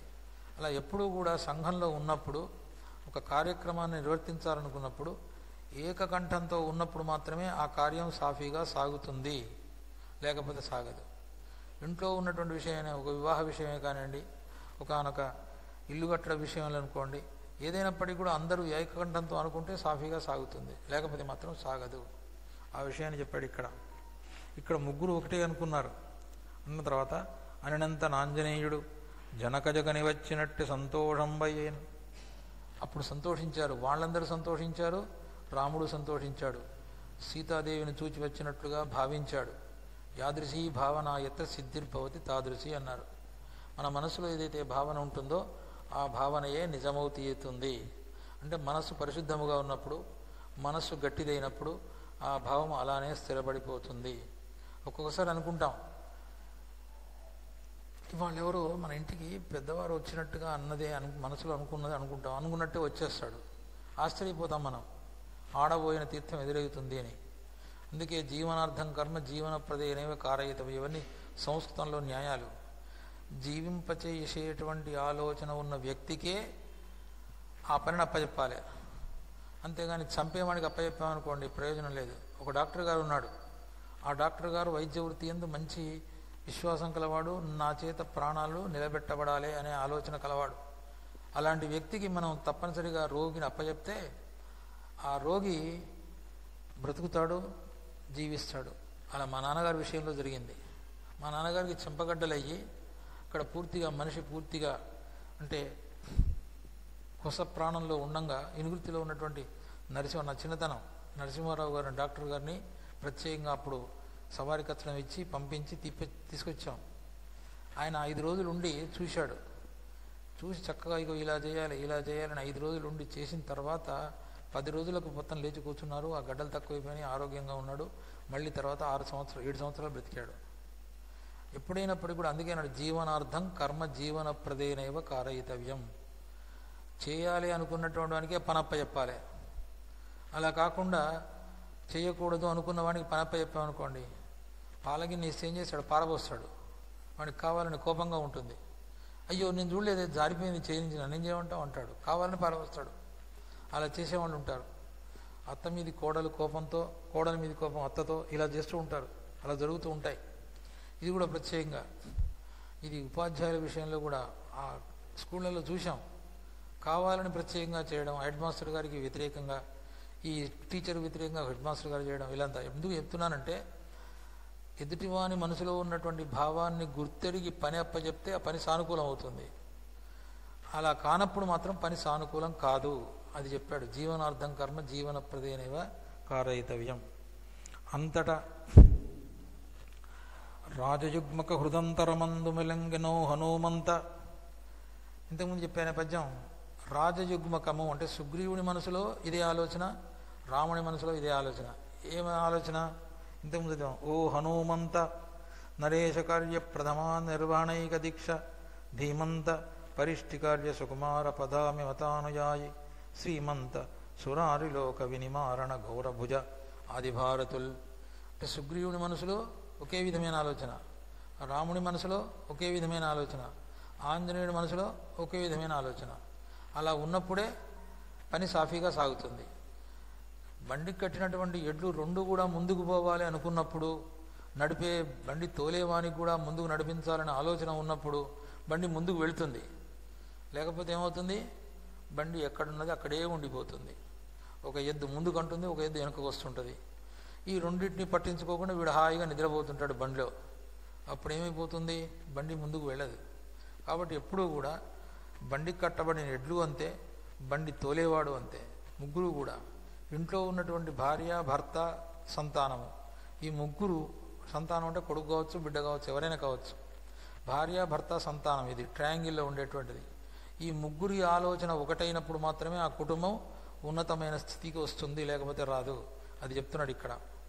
అంతటా రాజయుగ్మకం అని అదే పద్యాన్ని మళ్ళీ 3 సార్లు చెప్పడం అవసరం వచ్చింది విశ్వనాథ్ గారికి. అంటే ఆ సుగ్రీవుని మనసులో ఉన్న ఆలోచనే రాముని మనసులో ఉంది, రాముని మనసులో ఉన్నటువంటి ఆలోచనే హనుమంతుని మనసులో ఉంది. ఈ ముగ్గురి మనసులు ఒకటైనవి కాబట్టే కార్యం సిద్ధించింది. అది గుర్తుంచుకోవాలి. భార్య యొక్క ఆలోచన పొదుపు చేసి కుటుంబాన్ని కొద్దిగా అభివృద్ధిలోకి తెస్తామని ఆలోచన ఆమెకుంది. పోనీ ఆ తండ్రికి కూడా కష్టపడ్డటువంటి దాంట్లో కొద్దిగా మిగిలించి కుటుంబాన్ని అభివృద్ధిలోకి తేవాలని ఈయన ఆలోచిస్తున్నాడు. సంతానము కూడా మనం అనవసరంగా ఖర్చు పెట్టకూడదు, తండ్రి తల్లి కష్టపడుతున్నారు, పొద్దున్న రాత్రి మగళ్ళు చాకరీ చేస్తున్నారు అనే ఆలోచన వాళ్ళకున్నప్పుడు వాళ్ళు జాగ్రత్తగానే మెదులుతారు. అప్పుడు కుటుంబం అభివృద్ధిలోకి వస్తుంది. ఒక్కసారిగా బజ్జీల బండి వాడు 4 అంతస్తులు కాదు 40 అంతస్తుల మీద కూడా కట్టొచ్చు. అలాంటి స్థితి వచ్చేస్తుంది. దీనివాడు ఏమవుతుంది, హాయిగా మొత్తం కూర్చొని తింటే కొండలైనా కరిగిపోవును. అలా జరుగుతున్నటువంటి విషయం చూస్తున్నాం. కాబట్టి ఇక్కడ అంతట రాజయుగ్మక హృదంతరమందు మ్రోగే ఓ హనుమంత నరేశ కార్య ప్రథమాన నిర్వహణైక దీక్ష ధీమంత పరిష్టి కార్య సుకుమార పదామిమతానుయాయి శ్రీమంత సురారిలోక వినిమారణ ఘోరభుజ ఆదిభారతుల్ అంటూ మనం నమస్కారం చేసి ఈ సమీకరణ ఖండానికి మనం స్వస్తి చెప్దాం. ఎందుకంటే ఆ హనుమంతుడిని ఒక్కసారిగా మన మనసులో ఉన్నటువంటి యొక్క అభీష్టములను కూడా నెరవేర్చడానికి ముందుకు వెళ్ళాలని, మనం రక్షించాలని, సదా సర్వదా రామదూతయై రామ బంటై రామ సేవకుడై మనందరినీ కూడా రక్షించాలని ఆకాంక్షిస్తూ కావ్య ఖండంలో ఉన్నటువంటి కథా వైభవాన్ని చెప్పాను నాకు తోచినంత వరకు. దీంట్లో అలంకార వైభవం వర్ణనా వైచిత్యం చెప్పాలి. అలంకారము అంటే అలంక్రియతే అనేనేది అలంకార. ఉన్నటువంటి యొక్క శోభకు కొద్దిగా ఇనబడింపచేసేదాన్ని అలంకారం అంటాం. గది అంతా శుభ్రంగానే ఉంది, కానీ అటుపక్క ఒక పూలకుండి, ఇటుపక్క చక్కని చిత్రపటము, అటుపక్క కూర్చోడానికి సోఫాలు ఇవన్నీ వేసినప్పుడు ఆ గదికి అలంకారం వచ్చేస్తుంది అంటాం. అంటే అలంక్రియతే అనేనేది అలంకార. అలంకరోతి ఇది అలంకార. ఈ భావం ఇంతటితో చాలు అని అనిపించేది అలంకారం. ఈ అలంకారం వల్ల ప్రయోజనం ఏమిటి? 4 ప్రయోజనాలు ఉన్నాయి. ఏం ప్రయోజనాలండి? పాఠకునకు పూర్తిగా విషయం అర్థం కావడానికి అవకాశం కలుగుతుంది. ఉదాహరణ ఏమిటంటే, గురుడివాడు ఉన్నాడు, పక్కవాడు ఏమన్నాడంటే పాలు తెల్లగా ఉండును అన్నాడు. నేను గుడ్డోడినై, పాలు తెల్లగా ఉన్న సంగతి నాకేం తెలుసు, తెల్లగా ఉన్నవి నల్లగా ఉన్నాయి నాకేం తెలుసు అన్నాడు. తెల్లగా అంటే ఎలా ఉంటాయని మళ్ళీ అడిగాడు. కొంగవలే అన్నాడు. కొంగ నేను ఇక్కడ నాకు కళ్ళలేవా, కొంగనట్టు చూస్తాను, ఇగో ఇట్లా ఉంటుంది కొంగ అన్నాడు అని లైట్ పెట్టాడు. ఓహో ఇది ముక్కు, ఇవి కాళ్ళు, ఇలా ఉంటుంది కొంగ, ఇది అట్లనా, అయితే కొంగ తెల్లగా ఉంటుందా? దాని యొక్క స్వరూపాన్ని అంటే వర్ణాన్ని చూడలేకపోయినా స్వరూపాన్ని గుర్తుపట్టి ఆ తర్వాత వర్ణాన్ని గుర్తుపట్టి అతడు ఆనందించాడు, గురుడివాడైనప్పటికీ కూడా. అంటే ఇలా అలంకారము కూడా మనకు తెలియనటువంటి అంశాన్ని మనకు మనసులో కలిగింపచేసి ద్యోతకము చేసి ఆనందము కలిగిస్తుంది, స్పష్టతను కలిగింపచేస్తుంది. ఇది మొదటి ప్రయోజనం. రెండవ ప్రయోజనం ఏంటి? సన్నివేశానికి ఉపబలకంగా ఉంటుంది. చలి జ్వరం వచ్చినటువంటి వాడు ఒక దుప్పటికి ఇంకో దుప్పటి కప్పుకున్నట్టుగా సన్నివేశాన్ని చెబుతూ సన్నివేశానికి తగినట్టుగా అలంకారాన్ని ఉపయోగించడం, ఇది రెండవ పని. మూడవది ఏంటి? ఒక చిత్రకారునికి చక్కనైనటువంటి బొమ్మ గీయడానికి అవకాశం కలుగుతుంది. ఓ స్వామి ఇటువంటి కొండదిరిలో అని దూర్జటి కాళహస్తీశ్వర మహాత్మ్యంలో చెప్పినప్పుడు అక్కడ చక్కనైనటువంటి బొమ్మ వేయడానికి అవకాశం కలుగుతుంది. ఆ తర్వాత ఆ నిష్ఠానిది గేహసీమ నడురే యాలించినన్ ఆముక్త మధ్యలో 18 చదివినప్పుడు చక్కనైనటువంటి బొమ్మ వేయడానికి అవకాశం కలుగుతుంది. మూడో ప్రయోజనం. నాలుగో ప్రయోజనం ఏమిటి అంటే కవి యొక్క ప్రతిభను పాండిత్యాన్ని తెలియజెప్పుతుంది. అంటే 4 ప్రయోజనాలు అలంకారం వల్ల. వర్ణనా వైచిత్ర్యం వల్ల కూడా అంతే, 4 ప్రయోజనాలు ఉన్నాయి. ఇక్కడ వర్ణనా వైచిత్ర్యంలో ఒకే ఒక పద్యం, చాలా పద్యాలు ఉన్నాయి, కానీ ఒక పద్యాన్ని మాత్రమే చెప్తాను, ఎందుకంటే అలంకారాల గురించి చెప్పాలి, ఇంకా ఛందస్సు గురించి చెప్పాలి. వృత్రవధాదులో మఖ వృత్తములు ఉజ్వల వర్ణరేఖిక చిత్రములొప్ప పార్శ్వముల శేఖరమందున హేమకింకిణుల్ ఛత్రము రాజదండమును చామరయుగ్మము పట్టుకుచ్చులున్ చిత్ర మనోజ్ఞము శిబిక చేరిన లక్ష్మణుడెక్క బ్రీదుడై. లక్ష్మణుడెక్కినటువంటి యొక్క శిబికను వర్ణించాడు, అంటే పల్లకిని. ఆ పల్లకి ఎలా ఉందట? బూసిపోయిన పల్లకి కాదు. వృత్రవధాదులో మఖ వృత్తములు. ఇంద్రుడు వృత్రాసురుని సంహరించాడు. ఆ దేవతల యొక్క విజయము, రాక్షసుల యొక్క పరాజయము, వారికి సంబంధించిన కథలన్నీ చిత్రాలుగా చిత్రించబడి ఉన్నాయి దాని మీద. ఇప్పుడు పిల్లల మర్రి దేవాలయం నల్గొండ దగ్గర ఉన్నటువంటిది, అక్కడ పచ్చల సోమేశ్వరాలయం ఉంది. ఆ సోమేశ్వరాలయంలో ఉన్నటువంటి దేవాలయం మీద రామాయణంలో యుద్ధకాండలో ఉన్నటువంటి యొక్క కొన్ని యుద్ధ వర్ణనలన్నీ అక్కడ చెక్కబడి ఉన్నాయి. రామప్ప వెళితే అక్కడ రామప్ప శిల్ప దేవాలయం, రామప్ప దేవాలయంలో నాట్యశాస్త్రానికి జాయపసేన అని రాసినటువంటి నృత్యరత్నావళిలో ఉన్నటువంటి విషయాలను చెక్కినటువంటి బొమ్మలు ఉన్నాయి. ఆ బొమ్మలు చూడొచ్చు. ఆ బొమ్మలను చూస్తే శ్లోకం అర్థమవుతుంది. కాబట్టి ఇక్కడ చిత్రకారుడి విషయం వృత్రవధాదులు మఘవ వృత్తములు.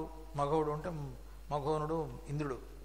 ఉజ్వల వర్ణ రేఖిక చిత్రములొప్ప పార్శ్వముల, అటుపక్క ఇటుపక్క ఇలా ఇంద్రునికి దేవతలకు సంబంధించినటువంటి చిత్రాలన్నీ కనిపిస్తూ ఉన్నాయి. అదే మన వాళ్ళల్లో చెంబులున్న, దోవతులున్న, వస్త్రాలున్న, ఏ విధమైనటువంటి చిత్రము లేకుండా, అంచు లేకుండా దోవతులు కట్టడం కానీ చీరలు కట్టడం కానీ చేసేవారు కాదు. స్పష్టంగా కుట్టుకునేవారు. బాగా గుర్తించండి. శేఖరమందున హేమకింకిణుల్ ఛత్రము రాజదండమును చామరయుగ్మము పట్టుకుచ్చులున్. శేఖరమందున అంటే పల్లకి యొక్క పైన భాగంలో బంగారు అందెలు, ఛత్రము, రాజదండము, చామరయుగ్మము, పట్టుకుచ్చులు ఇవన్నీ కలిగినటువంటిది. అంటే ఇవన్నీ ఆలోచించినప్పుడు ఒక పల్లకిని దించినప్పుడు చిత్రకారునికి ఎక్కడెక్కడ ఏమేమి ఉండాలి, ఏమేమి ఉంటే పల్లకికి అందం వస్తుంది, అది రాజులు కూర్చునే పల్లకి ఏ విధంగా ఉంటుందో తెలియజెప్తుంది. అలానే పెళ్లి పల్లకి ఎలా ఉండాలో తెలియజెప్తాడు. కళాపూర్ణోదయంలో పల్లకి గురించింది. అంటే ఇలా పల్లకిని సంబంధించిన విషయం, పెళ్లి పిల్లవాడు కూర్చునేటప్పుడు పల్లకి ఎలా ఉంటుంది, రాజుగారు కూర్చున్నప్పుడు ఎలా ఉంటుంది, ఒక రాణిగారు కూర్చున్నప్పుడు ఎలా ఉంటుంది, ఇలాంటి విషయాలన్నీ తెలియజెప్పచ్చు. ఇది వర్ణనా వైచిత్రముకు సంబంధించిన విషయం. ఆపురిబాయకుండు మకరంక శశంక మనోజ్ఞమూర్తి భాషా పరశేషభోగి వివిధాధ్వర నిర్మల ధర్మకర్మ దీక్షా పరతంత్రుడు అంబురుహ గర్భకులాభరణుండు అనారతధ్యాపన తత్పరుండు పరవరాక్షుడలేఖ్య తనో విలాసుడై. ఇదంతా చెప్పాడు. ప్రవరుని యొక్క బొమ్మ గీయడానికి తలవైనటువంటి విషయం అంతా చెప్పి చివరకు అలేఖ్య తనో విలాసుడై అంటే రాయడానికి వీలు లేనటువంటి యొక్క శరీర సౌందర్యం కలవాడై ఉన్నాడు అని చెప్పాడు. అంటే ఏ వర్ణం వేసినా ఏ విధమైనటువంటి ఛాయ చూపించినా ప్రవరునికి తక్కువే అవుతుంది అని. ఆ విధమైనటువంటి యొక్క చిత్రములు అటజని కంచ భూమి సురుడంబర చుంబి సరస్సరీ పటల అన్నప్పుడు అక్కడ హిమోత్పర్వత వర్ణన, అది వర్ణనా వైచిత్రం. అలంకారముల గురించి చెప్తున్నాడు. ఇక్కడ అలంకారములు ఎప్పుడూ కూడా ఎలా ఉంటుంది అంటే ఒక సందేశాన్ని కూడా అందిస్తాయి. రాముడు అక్కడ నిలబడ్డాడు. రాముడి వెనక పెద్దైనటువంటి పర్వతం ఉంది. పర్వతం తర్వాత చెట్లు ఉన్నాయి. చెట్ల తర్వాత ఇంకా చిన్న చెట్లు ఉన్నాయి. అవన్నీ ఎట్లా కనిపిస్తున్నాయంటే ఒక మెట్లలాగా కనిపిస్తున్నాయి. ఒక సోపానం అంటే సౌధం ఎక్కడానికి వీలైనటువంటి సోపానములాగా ఉన్నాయి. అప్పుడు అక్కడ ఉన్నటువంటి రాముడు ఎలా ఉన్నాడు అంటే కాలపురుష తూలికారచిత మహారమ్య వర్ణ చిత్రంబువోలే. ఆ ప్రదేశం ఎలా ఉందంటే కాలపురుషుడు చేతిలో కుంచె పట్టుకొని దించిన బొమ్మలాగా ఉన్నదట. అంటే ఇక్కడ ఈ విషయంలో ఎందుకు చెప్పారు ఇలా విశ్వనాథుడు ఎందుకు వర్ణించారు అంటే కాలపురుషుడు ఎవరు? పరమాత్మయే. పరమాత్మ దించినటువంటి యొక్క పరమాత్మ చిత్రించినటువంటి యొక్క ప్రకృతినే సుగ్రీవుడు చూచాడు. ఎప్పుడూ కూడా ప్రకృతిలో ఉన్నటువంటి యొక్క అందాన్ని చూచి ఆనందించాలి. ప్రకృతిని ఇంత అందముగా తీర్చిదిద్దాడా పరమాత్మ, అలాంటి యొక్క పరమాత్మకు మనం రుణపడి ఉన్నాం అనుకోవాలి. కానీ సుందరమైన దృశ్యాలను చూచి నాశనం చేయడం కాదు. అందుకే అన్నాడు నరుడు మంచివాడే కానీ నయనాలు మంచివి కావు. వాడు కళ్ళు పెట్టి చూశాడంటే వాడి పాపిష్టి కళ్ళు పడ్డాయంటే అయిపోయినట్టే. ఆ సొమ్ము అపహరించేస్తాడు. తస్కరాయ నమః తస్కరాణాం పతయే నమః అంటాడు. అలా అనకూడదట. తర్వాత ఇంకోటి కృపారస సముద్ర స్నాన పానాతురుల్. తన వానరుల గురించి చెప్తూ ఏమన్నాడు? వీళ్ళందరూ కూడా నీ దయ అనేటువంటి యొక్క సముద్ర స్నానం చేయడానికి సిద్ధంగా ఉన్నారు అన్నాడు. ఇక్కడ దయ అనే సముద్రము అన్నప్పుడు ఇది రూపకాలంకారం. రూపకాలంకారంలో ఎప్పుడూ కూడా వర్ణించదగిన వస్తువుకు వర్ణింపబడే వస్తువుకు రెండిటికి భేదం లేకుండా చెప్తారు. ఇంకా అర్థం కావాలంటే కోపాగ్ని అనుంది. కోపాగ్ని అంటే కోపము కనిపించదు కానీ అగ్ని కనిపిస్తుంది. కనిపించిన అగ్ని ఏం చేస్తుంది? కాల్చివేస్తుంది. అలానే కనిపించని కోపం కూడా అగ్ని వల్ల నిన్ను దహించి వేయును. అది అందులో ఉన్న విషయం.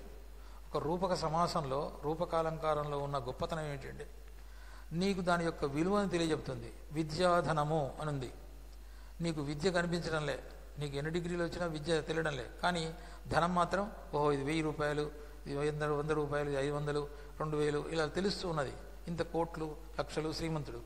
అయితే ధనం యొక్క విలువ తెలుసుకొని నువ్వు ఇలా కాపాడుకుంటున్నావో విద్య కూడా అలాంటిదే. కాబట్టి ఇక్కడ రూపక సమాసంలో రూపకాలంకారంలో ఒక మనిషికి ఉపదేశం ఉంటుంది. ఇక్కడ అదే చెప్పాడు. కృపారస సముద్ర స్నాన పానాతురుల్. కృపారసం అనేటువంటి యొక్క సముద్రమును స్నానం చేయడానికి, ఆ చక్కనైనటువంటి సముద్రం యొక్క నీరు త్రాగడానికి మా వానరులందరూ సిద్ధంగా ఉన్నారు అనగానే సముద్రంలో స్నానం చేస్తే ఒంటి నిండా ఉప్పు పేరుకుంటుంది కదా, సముద్రంలో నీళ్లు తాగితే నాలుక తెగిపోతుంది కదా అనుకుంటాం. కానీ ఇక్కడ ఏ సముద్రం? అది కృపారసం అనే సముద్రం. కాబట్టి అలాంటి సముద్రంలో స్నానం చేస్తే ఏమీ కాదు. ఆ విషయం చెప్పాడు. తర్వాత ఇంకోటి అనంత కపిరాట్ సమూపిసంగ దృక్ సమూహ పరివేష్టన సబలితమూర్తి శ్రీరామచంద్రుడు అనంత విద్యుత్ సమావృత నీలాకాశంబు వడువునై. ఆ వానరులందరూ కూడా 4 దిక్కుల సైన్యం అంటే తూర్పు దిక్కు, దక్షిణ దిక్కు, పడమర దిక్కు, ఉత్తర దిక్కు పోయేటువంటి యొక్క వానరులందరూ చక్కగా నిలబడి ఉంటే అప్పుడు రాముడు ఎలా ఉన్నాడో చెప్తున్నాడు. అనంత కపిరాట్ చము పిశంగ దృక్ సమూహ పరివేష్టన శబలిత మూర్తి శ్రీరామచంద్రుడు అనంత విద్యుత్ సమావృత నీలాకాశంబు వడువున. అంటే మెరుపు తీగలతో కూడుకున్నటువంటి యొక్క నీలి మబ్బు ఎలా ఉంటుందో అలా ఉన్నాడట. ఇది ఎందుకు చెప్పారండి మన మంత్రపుష్పంలోకి ఒకసారి వెళితే తెలుస్తుంది. నీలతో యదమధ్యస్తాద్ విద్యుల్లేఖే వభాస్వరా, వేదమంత్రం అది. నల్లనైనటువంటి యొక్క మబ్బు మధ్యలో ఉన్నటువంటి యొక్క మెరుపు తీగ వలె ప్రకాశిస్తున్నాడు అని ఉంటుంది. నీలతో యదమధ్యస్తాద్ విద్యుల్లేఖే వభాస్వరా, ఇది సహస్రశీర్షం దేవ్ అనే మంత్రపుష్పంలో ఉన్నటువంటి వాక్యం. ఇక్కడ చెప్తున్నారు అనంత విద్యుత్ సమావృత నీలాకాశంబడువుననై, అంటే రాముడు కూడా దయాసముద్రుడు. నీలాకాశం నల్లనైనటువంటి మబ్బు కలిగినటువంటి ఆకాశం ఎలా వర్షాన్ని కురిపిస్తుందో అలా దయాసముద్రుడు దయను కురిపించగలవాడు అని చెప్పారు.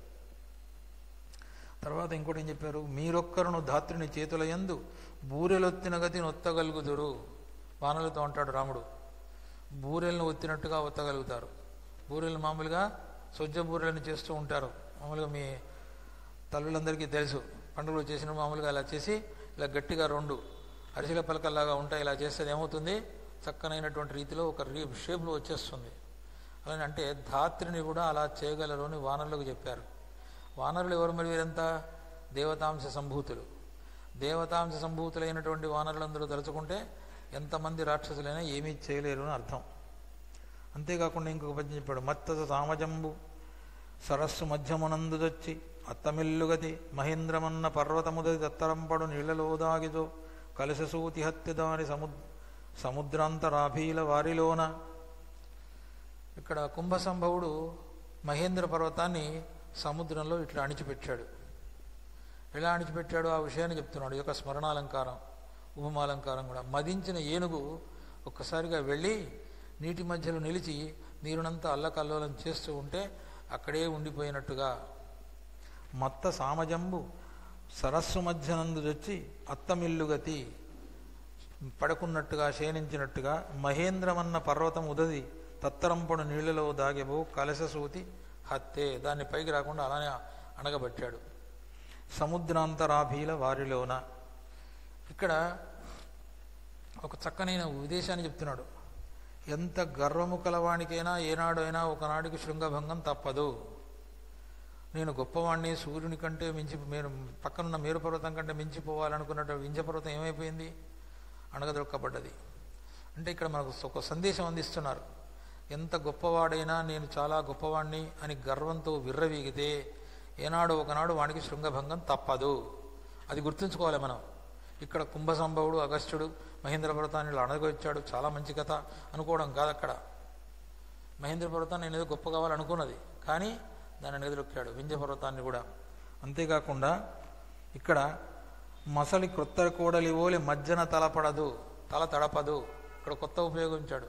ఇలా చాలా ఉన్నాయి, మొత్తం దాదాపు 350 పద్యాలు.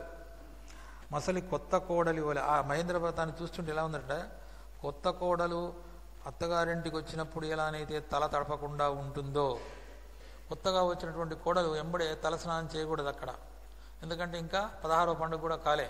తలంటి పోసుకోవడం వేరు, ఉట్టిగా తల స్నానం చేయడం వేరు. కాబట్టి ఇక్కడ చెప్తున్నాడు, మసలి కొత్త కోడలి వలె మజ్జన తల తడపదు. ఇలా చాలా విషయాలు చెప్పారు విశ్వనాథుడు. ఎంత సూక్ష్మమైనటువంటి అంశాలంటే చెబుతూ ఉంటే ఎన్ని రోజులైనా సరిపోతుంది. అయితే ఇక్కడ హనుమంతునికి ఉంగరం ఇచ్చిన తర్వాత చెప్పిన ఉపమానాలన్నీ కూడా చాలా విశిష్టమైనటువంటివి. పరమ యజమాని పిలిచిన ప్రాణమయము హవిసు మ్రోయుచునున్న క్రత్వగ్నివోలే. హనుమంతుడు ఎలా ఉన్నాడో చెప్తున్నాడు ఇక్కడ. యజమాని అగ్నిహోత్రునికి హవిస్ ఇచ్చాడు. ఓం ఇంద్రాయ స్వాహ, అగ్నయ స్వాహ, యమాయ స్వాహ, నారాయణాయ స్వాహ అంటూ హవిస్ ఇచ్చాడు. ఆ హవిస్సిన అగ్ని తీసుకొని చక్కగా ఆయా దేవతలకు అందజేస్తాడు. అంటే ఇందులో పోస్ట్ మ్యాన్ ఎవరు? అగ్నిహోత్రుడు. అగ్నిందూతం వృణీమహే హోతారం విశ్వవేదసం అస్య యజ్ఞస్య సుకృతం. ఈ యజ్ఞమును సఫలీకృతం చేయడానికి రావయా బాబు అని అగ్నిని పిలుస్తాం మనం. అలాంటి అగ్నిహోత్రుడు వచ్చి మన దగ్గర ఉన్నటువంటి యొక్క హవిస్సును తీసుకొని వెళతాడు. అలానే ఇక్కడ కూడా యజమాని హవిస్సుని ఇస్తే అగ్ని ఏ విధంగానైతే తీసుకుని దేవతలకు అందిస్తున్నాడో, అలానే ఇక్కడ రాముడిచ్చినటువంటి అంగుళీయకాన్ని హనుమ కూడా శిరస్సును ధరించి దేవతామూర్తి అయినటువంటి ఎవరికి అందించబోతున్నాడు? సీతాదేవికి అందించబోతున్నాడు. అది పద్యంలో ఉన్న విషయం. పరమ యజమాని వేల్చిన ప్రాణమయము, ప్రాణమయమైన హవిస్సు. ఇక్కడ అంగుళీయకము కూడా సీతాదేవి ప్రాణాన్ని నిలబెట్టింది. హవిసు మ్రోయుచునున్న క్రత్వగ్ని ఓలే, క్రతువు గొప్పనైనటువంటి విశిష్టమైనటువంటి క్రతువునందు వేల్చబడిన అగ్ని వలే అని చెప్పాడు. ఆ తర్వాత శ్రీ సమర్పితమై ప్రావృషణ్య జలద వారిధారలు వహించు వాయువు వలే. వరుణుడు ఏం చేస్తాడు, వర్షం కురిపిస్తుంటాడు. ఆ వర్షం కురిపిస్తున్న సమయంలో ఒక చోటనే పడకుండా వాయువు గాలి వీస్తుంటే ఏమవుతుంది, చల్లగా వచ్చి ఎంత చల్లగా ఉందో, బ్రహ్మాండంగా ఉంటే అనుకుంటాం. అలానే ఇక్కడ కూడా రాముడు ఇచ్చినటువంటి అంగుళీకాన్ని తీసుకుపోయి హనుమ అతనికి అందించాడు. వాయువు వలే అన్నాడు. హనుమ కూడా వాయువు యొక్క కుమారుడే. సార రూపము ఛందోవతారుడగుచు కడిగి అమృతంబు వహించు గరిడి ఓలే. స్వర్గం నుండి అమృతం తెచ్చి తల్లి యొక్క దాస్యాన్ని తొలగించినటువంటి వాడు గరుత్మంతుడు. అలానే ఇక్కడ రాముని దగ్గర ఉన్నటువంటి అంగుళీకాన్ని తీసుకుని వెళ్ళి సీతాదేవి మనసులో ఉన్నటువంటి యొక్క భయాన్ని తొలగించినటువంటి వాడు, ధైర్యాన్ని కలిగించినటువంటి వాడు, ఆమెకు ప్రాణభిక్ష పెట్టినటువంటి వాడు హనుమంతుడు. అక్కడ గరుత్మంతుడు అమృతాన్ని తీసుకొచ్చి తల్లిగారి యొక్క ప్రాణాలను నిలబెట్టి దాస్యాన్ని తొలగించాడో, అలాగే హనుమంతుడు కూడా అంగుళీకాన్ని రాముడి దగ్గర నుంచి తీసుకుని వెళ్ళి సీతాదేవి యొక్క ప్రాణాలను నిలబెట్టాడు. ఒక్కొక్క ఉపమాలంకారంలో గొప్పనైనటువంటి యొక్క వేద భావాన్ని మిడిచారు. అక్కడ కంతస్థే పురుషోత్తమ పణిపతి శయ్యాసనం వాహనం వేదాత్మ విహగేశ్వరో యవనిక మాయా జగన్మోహిని చతుశ్లోకలు శ్రీప్రభట్రవారు చెప్తారు. వేదాత్మ విహగేశ్వర, విహగేశ్వరుడు గరుత్మంతుడు వేదాత్మ గలవాడు. అలానే ఇక్కడ హనుమంతుడు కూడా ఆ విధమైనటువంటి తత్వం గలవాడు అనే విషయం చెప్పారు. ఇంకా అదే చెప్తున్నాడు, సరగస్తోమాభిదేవతాజ్ఞాత అయిన మహితుడు ఉద్గాత తాల్చు సామమ్ము బోలే. నేను చెప్పింది అది. అక్కడ వేదాత్మ విహగేశ్వరుడు గరుత్మంతుడికి చెప్పినట్టు ఇక్కడ సామ మంత్రం ఎలానైతే ఉద్గాతను పఠిస్తూ ఉంటాడో అలా ఇక్కడ కూడా హనుమంతుడు సామవేదం వలె ఉద్గాత అంటే రాముని చేత పంపబడిన వాడే సీతాదేవి యొక్క ప్రాణాలు నిలబెట్టాడు. ఇలా అనేకమైనటువంటి అలంకారములను చెప్పారు. ఇంకేం చెప్పారంటే, గుళికలై సూర్యుని కరాంగుళులు ఉదయభూమిధర సానువుల భూలు పుణుకుచుండ.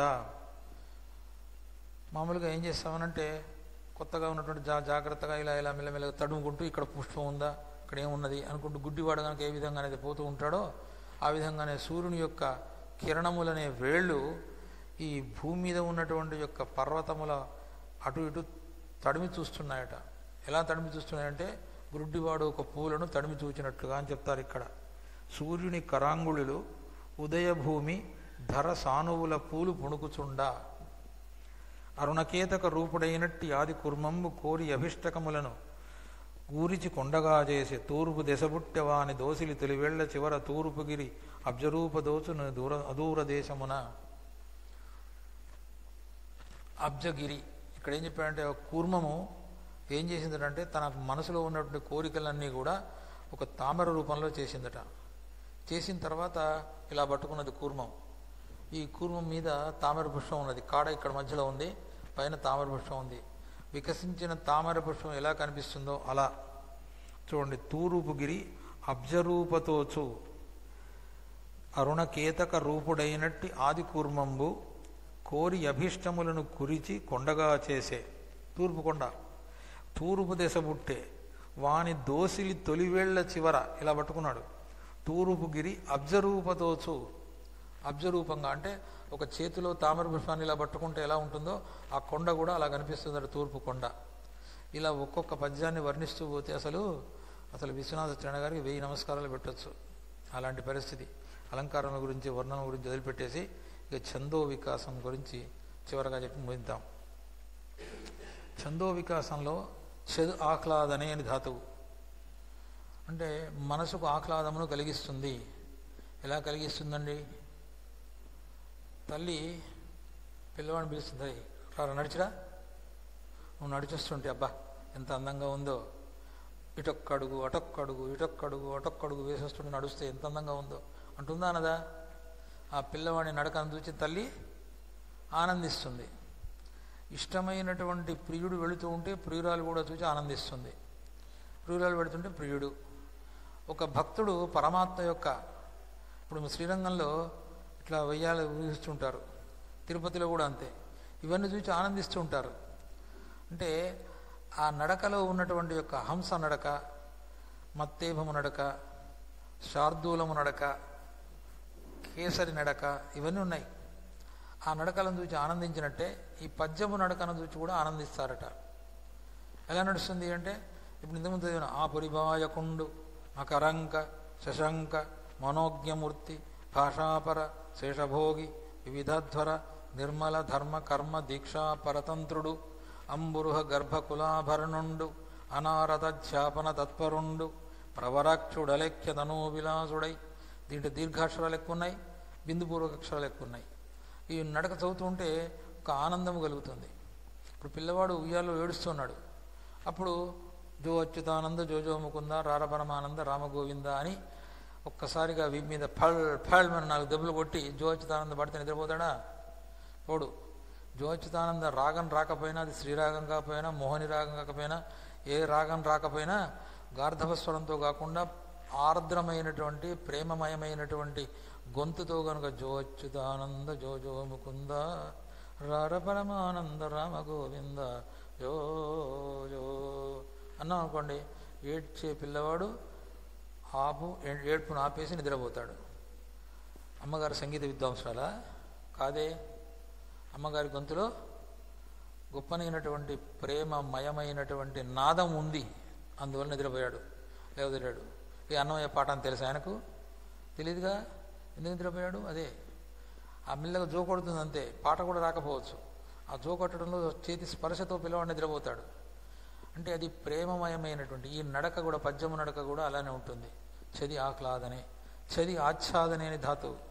సంస్కృతంలో ఉన్న ధాతువుల యొక్క గొప్పతనం తెలియాలంటే చాలా రోజులు పడుతుంది. భావాన్ని కప్పివేస్తుంది.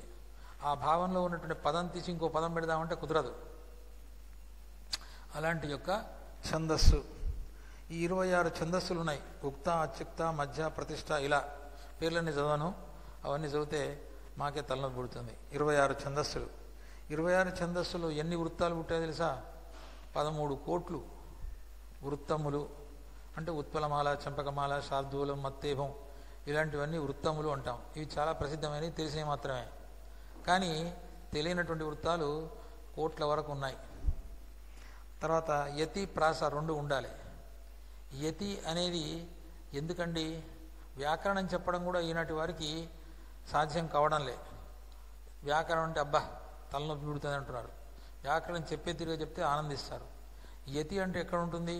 మొదట ఉన్నటువంటి అక్షరానికి, ఆ పద్యంలో స్థానం ఏర్పాటు చేసినటువంటి అక్షరానికి స్నేహం ఉండడం, అది యతిమైత్రి అంటారు. ఆపురిబాయకుండు అన్నాం. మకరాంక రాలో ఉన్నటువంటి ఆ అక్షరానికి, ఇక్కడ ఉన్నటువంటి అక్షరానికి స్నేహం కుదిరింది. అంటే ఈ దేశంలో ఉన్నటువంటి వ్యక్తికి ఆ దేశంలో ఉన్నటువంటి వ్యక్తికి కూడా స్నేహం కుదిరింది. ఎలా కుదిరింది? ఇద్దరి భావాలు ఒకటవడం చేత, ఇద్దరి మనసులు ఒకటవడం చేత. ఒక్కొక్కసారి జరుగుతుంది. అపార్ట్మెంట్లో గమ్మత్ చూడండి. ఈ ఇంట్లో ఉన్నటువంటి ఆవిడకు 4 ఇండ్ల తర్వాత ఉన్నటువంటి 5వ ఇంట్లో ఉన్న ఆవిడకు స్నేహం కుదురుతుంది.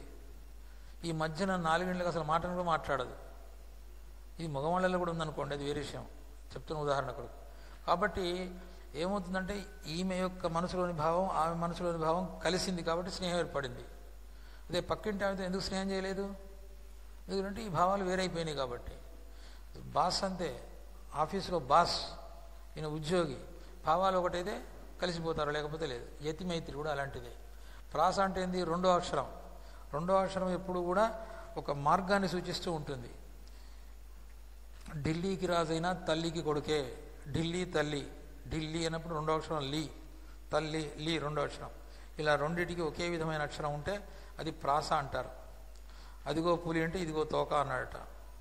అదిగో ఇదిగో అంటే ఇలా ఉండదని ప్రాస అంటారు. ప్రాస ఎందుకు చెప్పారండి అంటే పెద్దలు నడిచినటువంటి మార్గంలో నువ్వు నడడానికి ప్రయత్నం చెయ్యి. దూరంగా ఉన్న వాళ్ళతోనైనా నీ భావం కలిసి ఉన్నట్టయితే స్నేహం చెయ్యి. అలా చేసినటువంటి యొక్క వ్యక్తులు కూడా ఉన్నారు. కాబట్టి యతి ప్రాస అనేటువంటి తప్పనిసరి అవసరం. జాతులు, ఛందస్సు, వృత్తాలే కాకుండా వృత్తములు, జాతులు, ఉపజాతులు అని 3 రకాలు ఉన్నాయి. జాతులు అంటే ప్రాస, యతి నియమము కలిగినటువంటివి. కందపద్యం, కందము రాసిన వాడే కవి, పందిని చంపిన వాడే బంటు. పండు ఉంటే ఊరపంది కాదండి, ఏదు పంది, ముళ్ళ పంది, దాన్ని చంపడం కష్టం. ద్విపద, త్రిపద, చతుష్పద, షట్పది, తర్వోజ, ఉత్సాహం ఇలాంటివన్నీ జాతులకు సంబంధించినవి. అక్కరలు, అక్కర అంటే మహాక్కర, మధ్యాక్కర, మధురాక్కర, అంతరాక్కర, అల్పాక్కర ఇవన్నీ అక్కరలు, ఆ 5 అక్కరలు. రగడలు: హయప్రచార రగడ, తురగవల్గన రగడ, విజయమంగళ రగడ, మధురగతి రగడ, హరిగతి రగడ, ద్విరదగతి రగడ, జయభద్ర రగడ, హరిణగతి రగడ, వృషభగతి రగడ. ఈ ఏంటండి ఈ నడకలు? మీరు ఒకసారి అందరూ వెళుతూ ఉంటే నడకను చూడండి. ఓసారి ఒకళ్ళు కాలు లేసి ఇలా అంటుంటారు. వాళ్ళు నడుస్తూ ఉంటే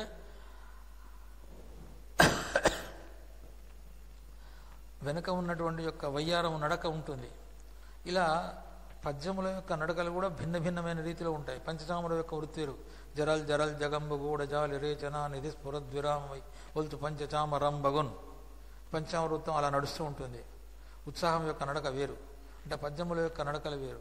అంటే లోకంలో భిన్న భిన్నమైనటువంటి యొక్క వృత్తులు గల వాళ్ళు తమ తమ ఆ మనస్సులో ఉన్న భావాలకు తగినట్టుగా ఎలా నడుస్తూ ఉంటారో పద్యాల యొక్క నడక కూడా అలా ఉంటుంది. అందుకే రగడలు చెప్పారు. ఉపజాతులు ప్రాసనియమం లేనటువంటివి, యతి ప్రాస 2 చెల్లినటువంటివి. సీసము, తేటగీతి, ఆటవెలది, మంజరి, ద్విపద చెప్పాను. కాచు పరమాత్మ కరుణకై వేచియుంటి అన్నాను మొట్టమొదటి పద్యంలో ఏం చదివాను? ప్రత్యేకంగా పంచభూతములార మీ పంచ నుండి, పంచభూతములారా అన్నప్పుడు పంచ చేరింది. బ్రతుకుచుంటిని భౌతికముగా, కర్మఫలమున మర్మము, అక్కడ ప్రాసైతి పడ్డది. కాచు పరమాత్మ వేచియుంటి, అక్కడ ప్రాసైతి పడ్డది. ఇలా ప్రాసైతి ఉన్నటువంటి వాటిని సీసము, తేటగీతి, ఆటవెలది, మంజరి, ద్విపద. సామెతల్లో కూడా అంతే. ఇల్లు కట్టి చూడు, పెళ్లి చేసి చూడు, ఇలాంటివన్నీ చాలా ఉన్నాయి. కట్టె విరిచి పొయ్యిలో పెట్టినట్టు నిన్న వచ్చింది అది.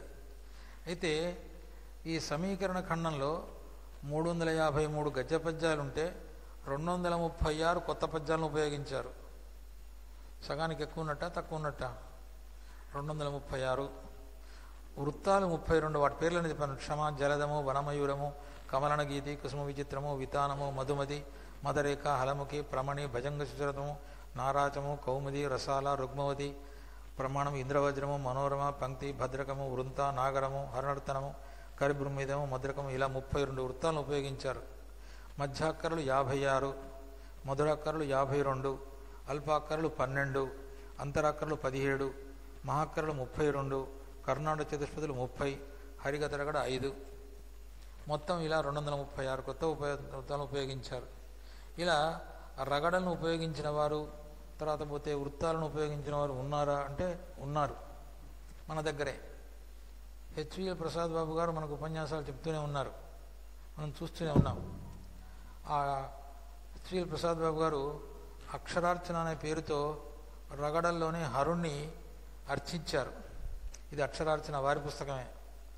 అన్ని దీంట్లో ఉన్నాయన్నీ షోడశోపచార పూజలు. అంటే శివునికి ధ్యానము, ఆవాహనము, ఆసనము, అర్ఘ్యము, పాద్యము ఇవన్నీ కూడా మొత్తం రగడల్లోనే ఇచ్చారు. అంటే రగడలు రాశారు. అంటే అలా రాయడం కూడా గొప్పనైనటువంటి విషయమే. అలానే ఇక్కడ ప్రణుతి అనేటువంటి యొక్క పద్యంలో కూడా శ్రీరామప్రసాద్ ఇద్దరు దంటకవులుగా చేసి లలితోదాహరణము, రామోదాహరణము, తర్వాత హనుమదోదాహరణం అని 3 ఉదాహరణ కావ్యంలో భేదం.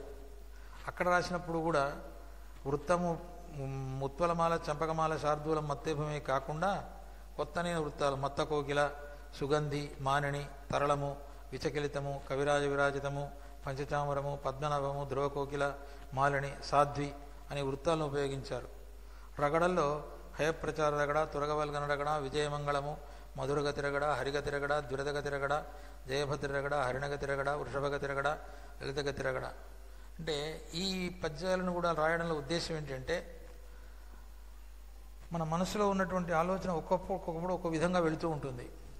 ఆ విధంగా వెళ్ళేటువంటి దాన్ని అది మంచి మార్గం అయినప్పుడు దాన్ని ఉపయోగించుకోవాలి. మంచి మార్గం కాకపోతే వెనుకకు మళ్ళాలి. మంచి మార్గమే ఆ ఆలోచన ఆ పద్యంలో నడకలో వెళ్ళింది. ఇప్పుడు నేను ఇవాళ జీవన వేదంలో రాసినటువంటి పంచభూతములార మీ పంచజేరి అనే పద్యం అది ఆటవెలిదిలో వచ్చింది, తేటగీతిలో వచ్చినటువంటిది. అలా సులభంగా వచ్చింది కాబట్టి అలానే రాశాను. దానికి ఒక వృత్తం రాయాలి, ఛందస్సులో ఇంకోటి రాయాలని అనుకోలే. అంటే కవి ఎప్పుడైనప్పుడు కూడా తన మనసులో ఉన్నటువంటి భావానికి తగినటువంటి యొక్క వృత్తాన్ని ఎన్నుకొని రాసి ఎదుటివానికి చూపిస్తూ ఉంటాడు. ఆ చూపించినప్పుడు ఆనందిస్తూ ఉంటాడు. అముక్తమాల్యలో శ్రీకృష్ణదేవరాయలు గరుత్మంతుని వర్ణించడానికి దీర్ఘమైనటువంటి సమాసాలు వేసి వర్ణించాడు. అంటే గరుత్మంతుని యొక్క బలం ఎంతటిదో శక్తి ఎంతటిదో చూపించడానికి. విశ్వనాథ సత్యనారాయణ గారు కూడా శిఖరిణి వృత్తం రాస్తారు. ఎప్పుడు రాస్తారు? భావం చాలా ఉన్నతమైనప్పుడు మాత్రమే శిఖరిణి వృత్తం రాస్తారు. అంటే సందర్భానికి తగినట్టుగా ఏ విధంగానైతే మనం కూడా ఇంట్లో వంటకం ఏం చేసుకుంటాం, ఇవాళ ఈనాడు ఇదే వంటకం చేయాలి, సంక్రాంతి నాడు ఈ వంటకమే వండాలి, తప్పనిసరిగా ఇలాంటి గుబ్బింబెల్నే పెట్టాలి, ఏదో చేయాలి అంటాం. దసరా నాడు ఇలా చేయాలి అంటాం. కొన్ని నియమాలు ఉన్నాయి, కొన్ని ఆచారాలు ఉన్నాయి, కొన్ని వంటకాలను చేస్తూ ఉంటాం. రుచిగా ఇంకో వంటకం చేయడం వేరు. కానీ మనోగతమైనటువంటి భావాలను దృష్టిలో పెట్టుకొని కవి ఎలానైతే వృత్తాలను రాస్తూ ఉంటాడో ఆ వృత్తాలను రాసినటువంటి వారు, అలానే కావూరి పాపయ్య శాస్త్రి గారు కూడా మధ్యాక్కరలు రాశారు. పులిగొండ లక్ష్మీనరసింహ మధ్యాక్కరలు, తర్వాత నెమిలి వేణుగోపాల మధ్యాక్కరలు, తర్వాత మత్తకోకిల భద్రగిరీశ్వర అంటూ మత్తకోకిల శతకం, ఇలా రాసినటువంటి వాళ్ళు ఉన్నారు. అంటే నేను కూడా పద్యాలను రాస్తాను, కానీ రగడల జోలికి మత్తాకోకిల జోలికి పోలేదు. ఉత్పలమాల, చంపకమాల, శార్దూలం, మత్తే క్రీడితం వీటి యొక్క జోలికి మాత్రమే పోయాను. ఎప్పుడైనప్పటికీ కూడా కవి మనోగతమైనటువంటి భావాన్ని గుర్తించి ముందుకు వెళ్ళినప్పుడు మాత్రమే మనకు ఆనందం కలుగుతుంది అని చెబుతూ ఈనాటి సమీకరణ ఖండంలో ఒకటి జీవుని వేదన, రెండవది కావ్య ఖండికలో ఉన్నటువంటి యొక్క కథాభాగము, మూడవది వర్ణనా వైచిత్యము, అలంకార వైభవము, ఛందస్సు, ఛందో వికాసము అనే 5 విషయాలను కలగూరగంపగా అందించడానికి నాకు కార్యనిర్వాహకులు అవకాశం ఇచ్చారు. వారికి కృతజ్ఞతలు తెలుపుతూ, విన్నటువంటి శ్రద్ధగా విన్నటువంటి మీ అందరికీ కూడా కృతజ్ఞతలు తెలుపుతూ, మంచి ఉంటే గ్రహించండి, అది మా గురువు గారిది. ఏదైనా దోషాలుంటే నావి క్షమించాల్సిందిగా కోరుతూ సెలవు.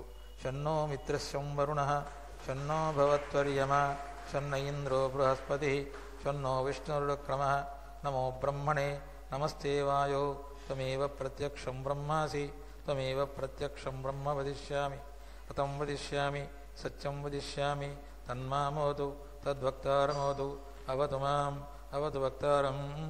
ఓం శాంతి శాంతి శాంతి. స్వస్తి.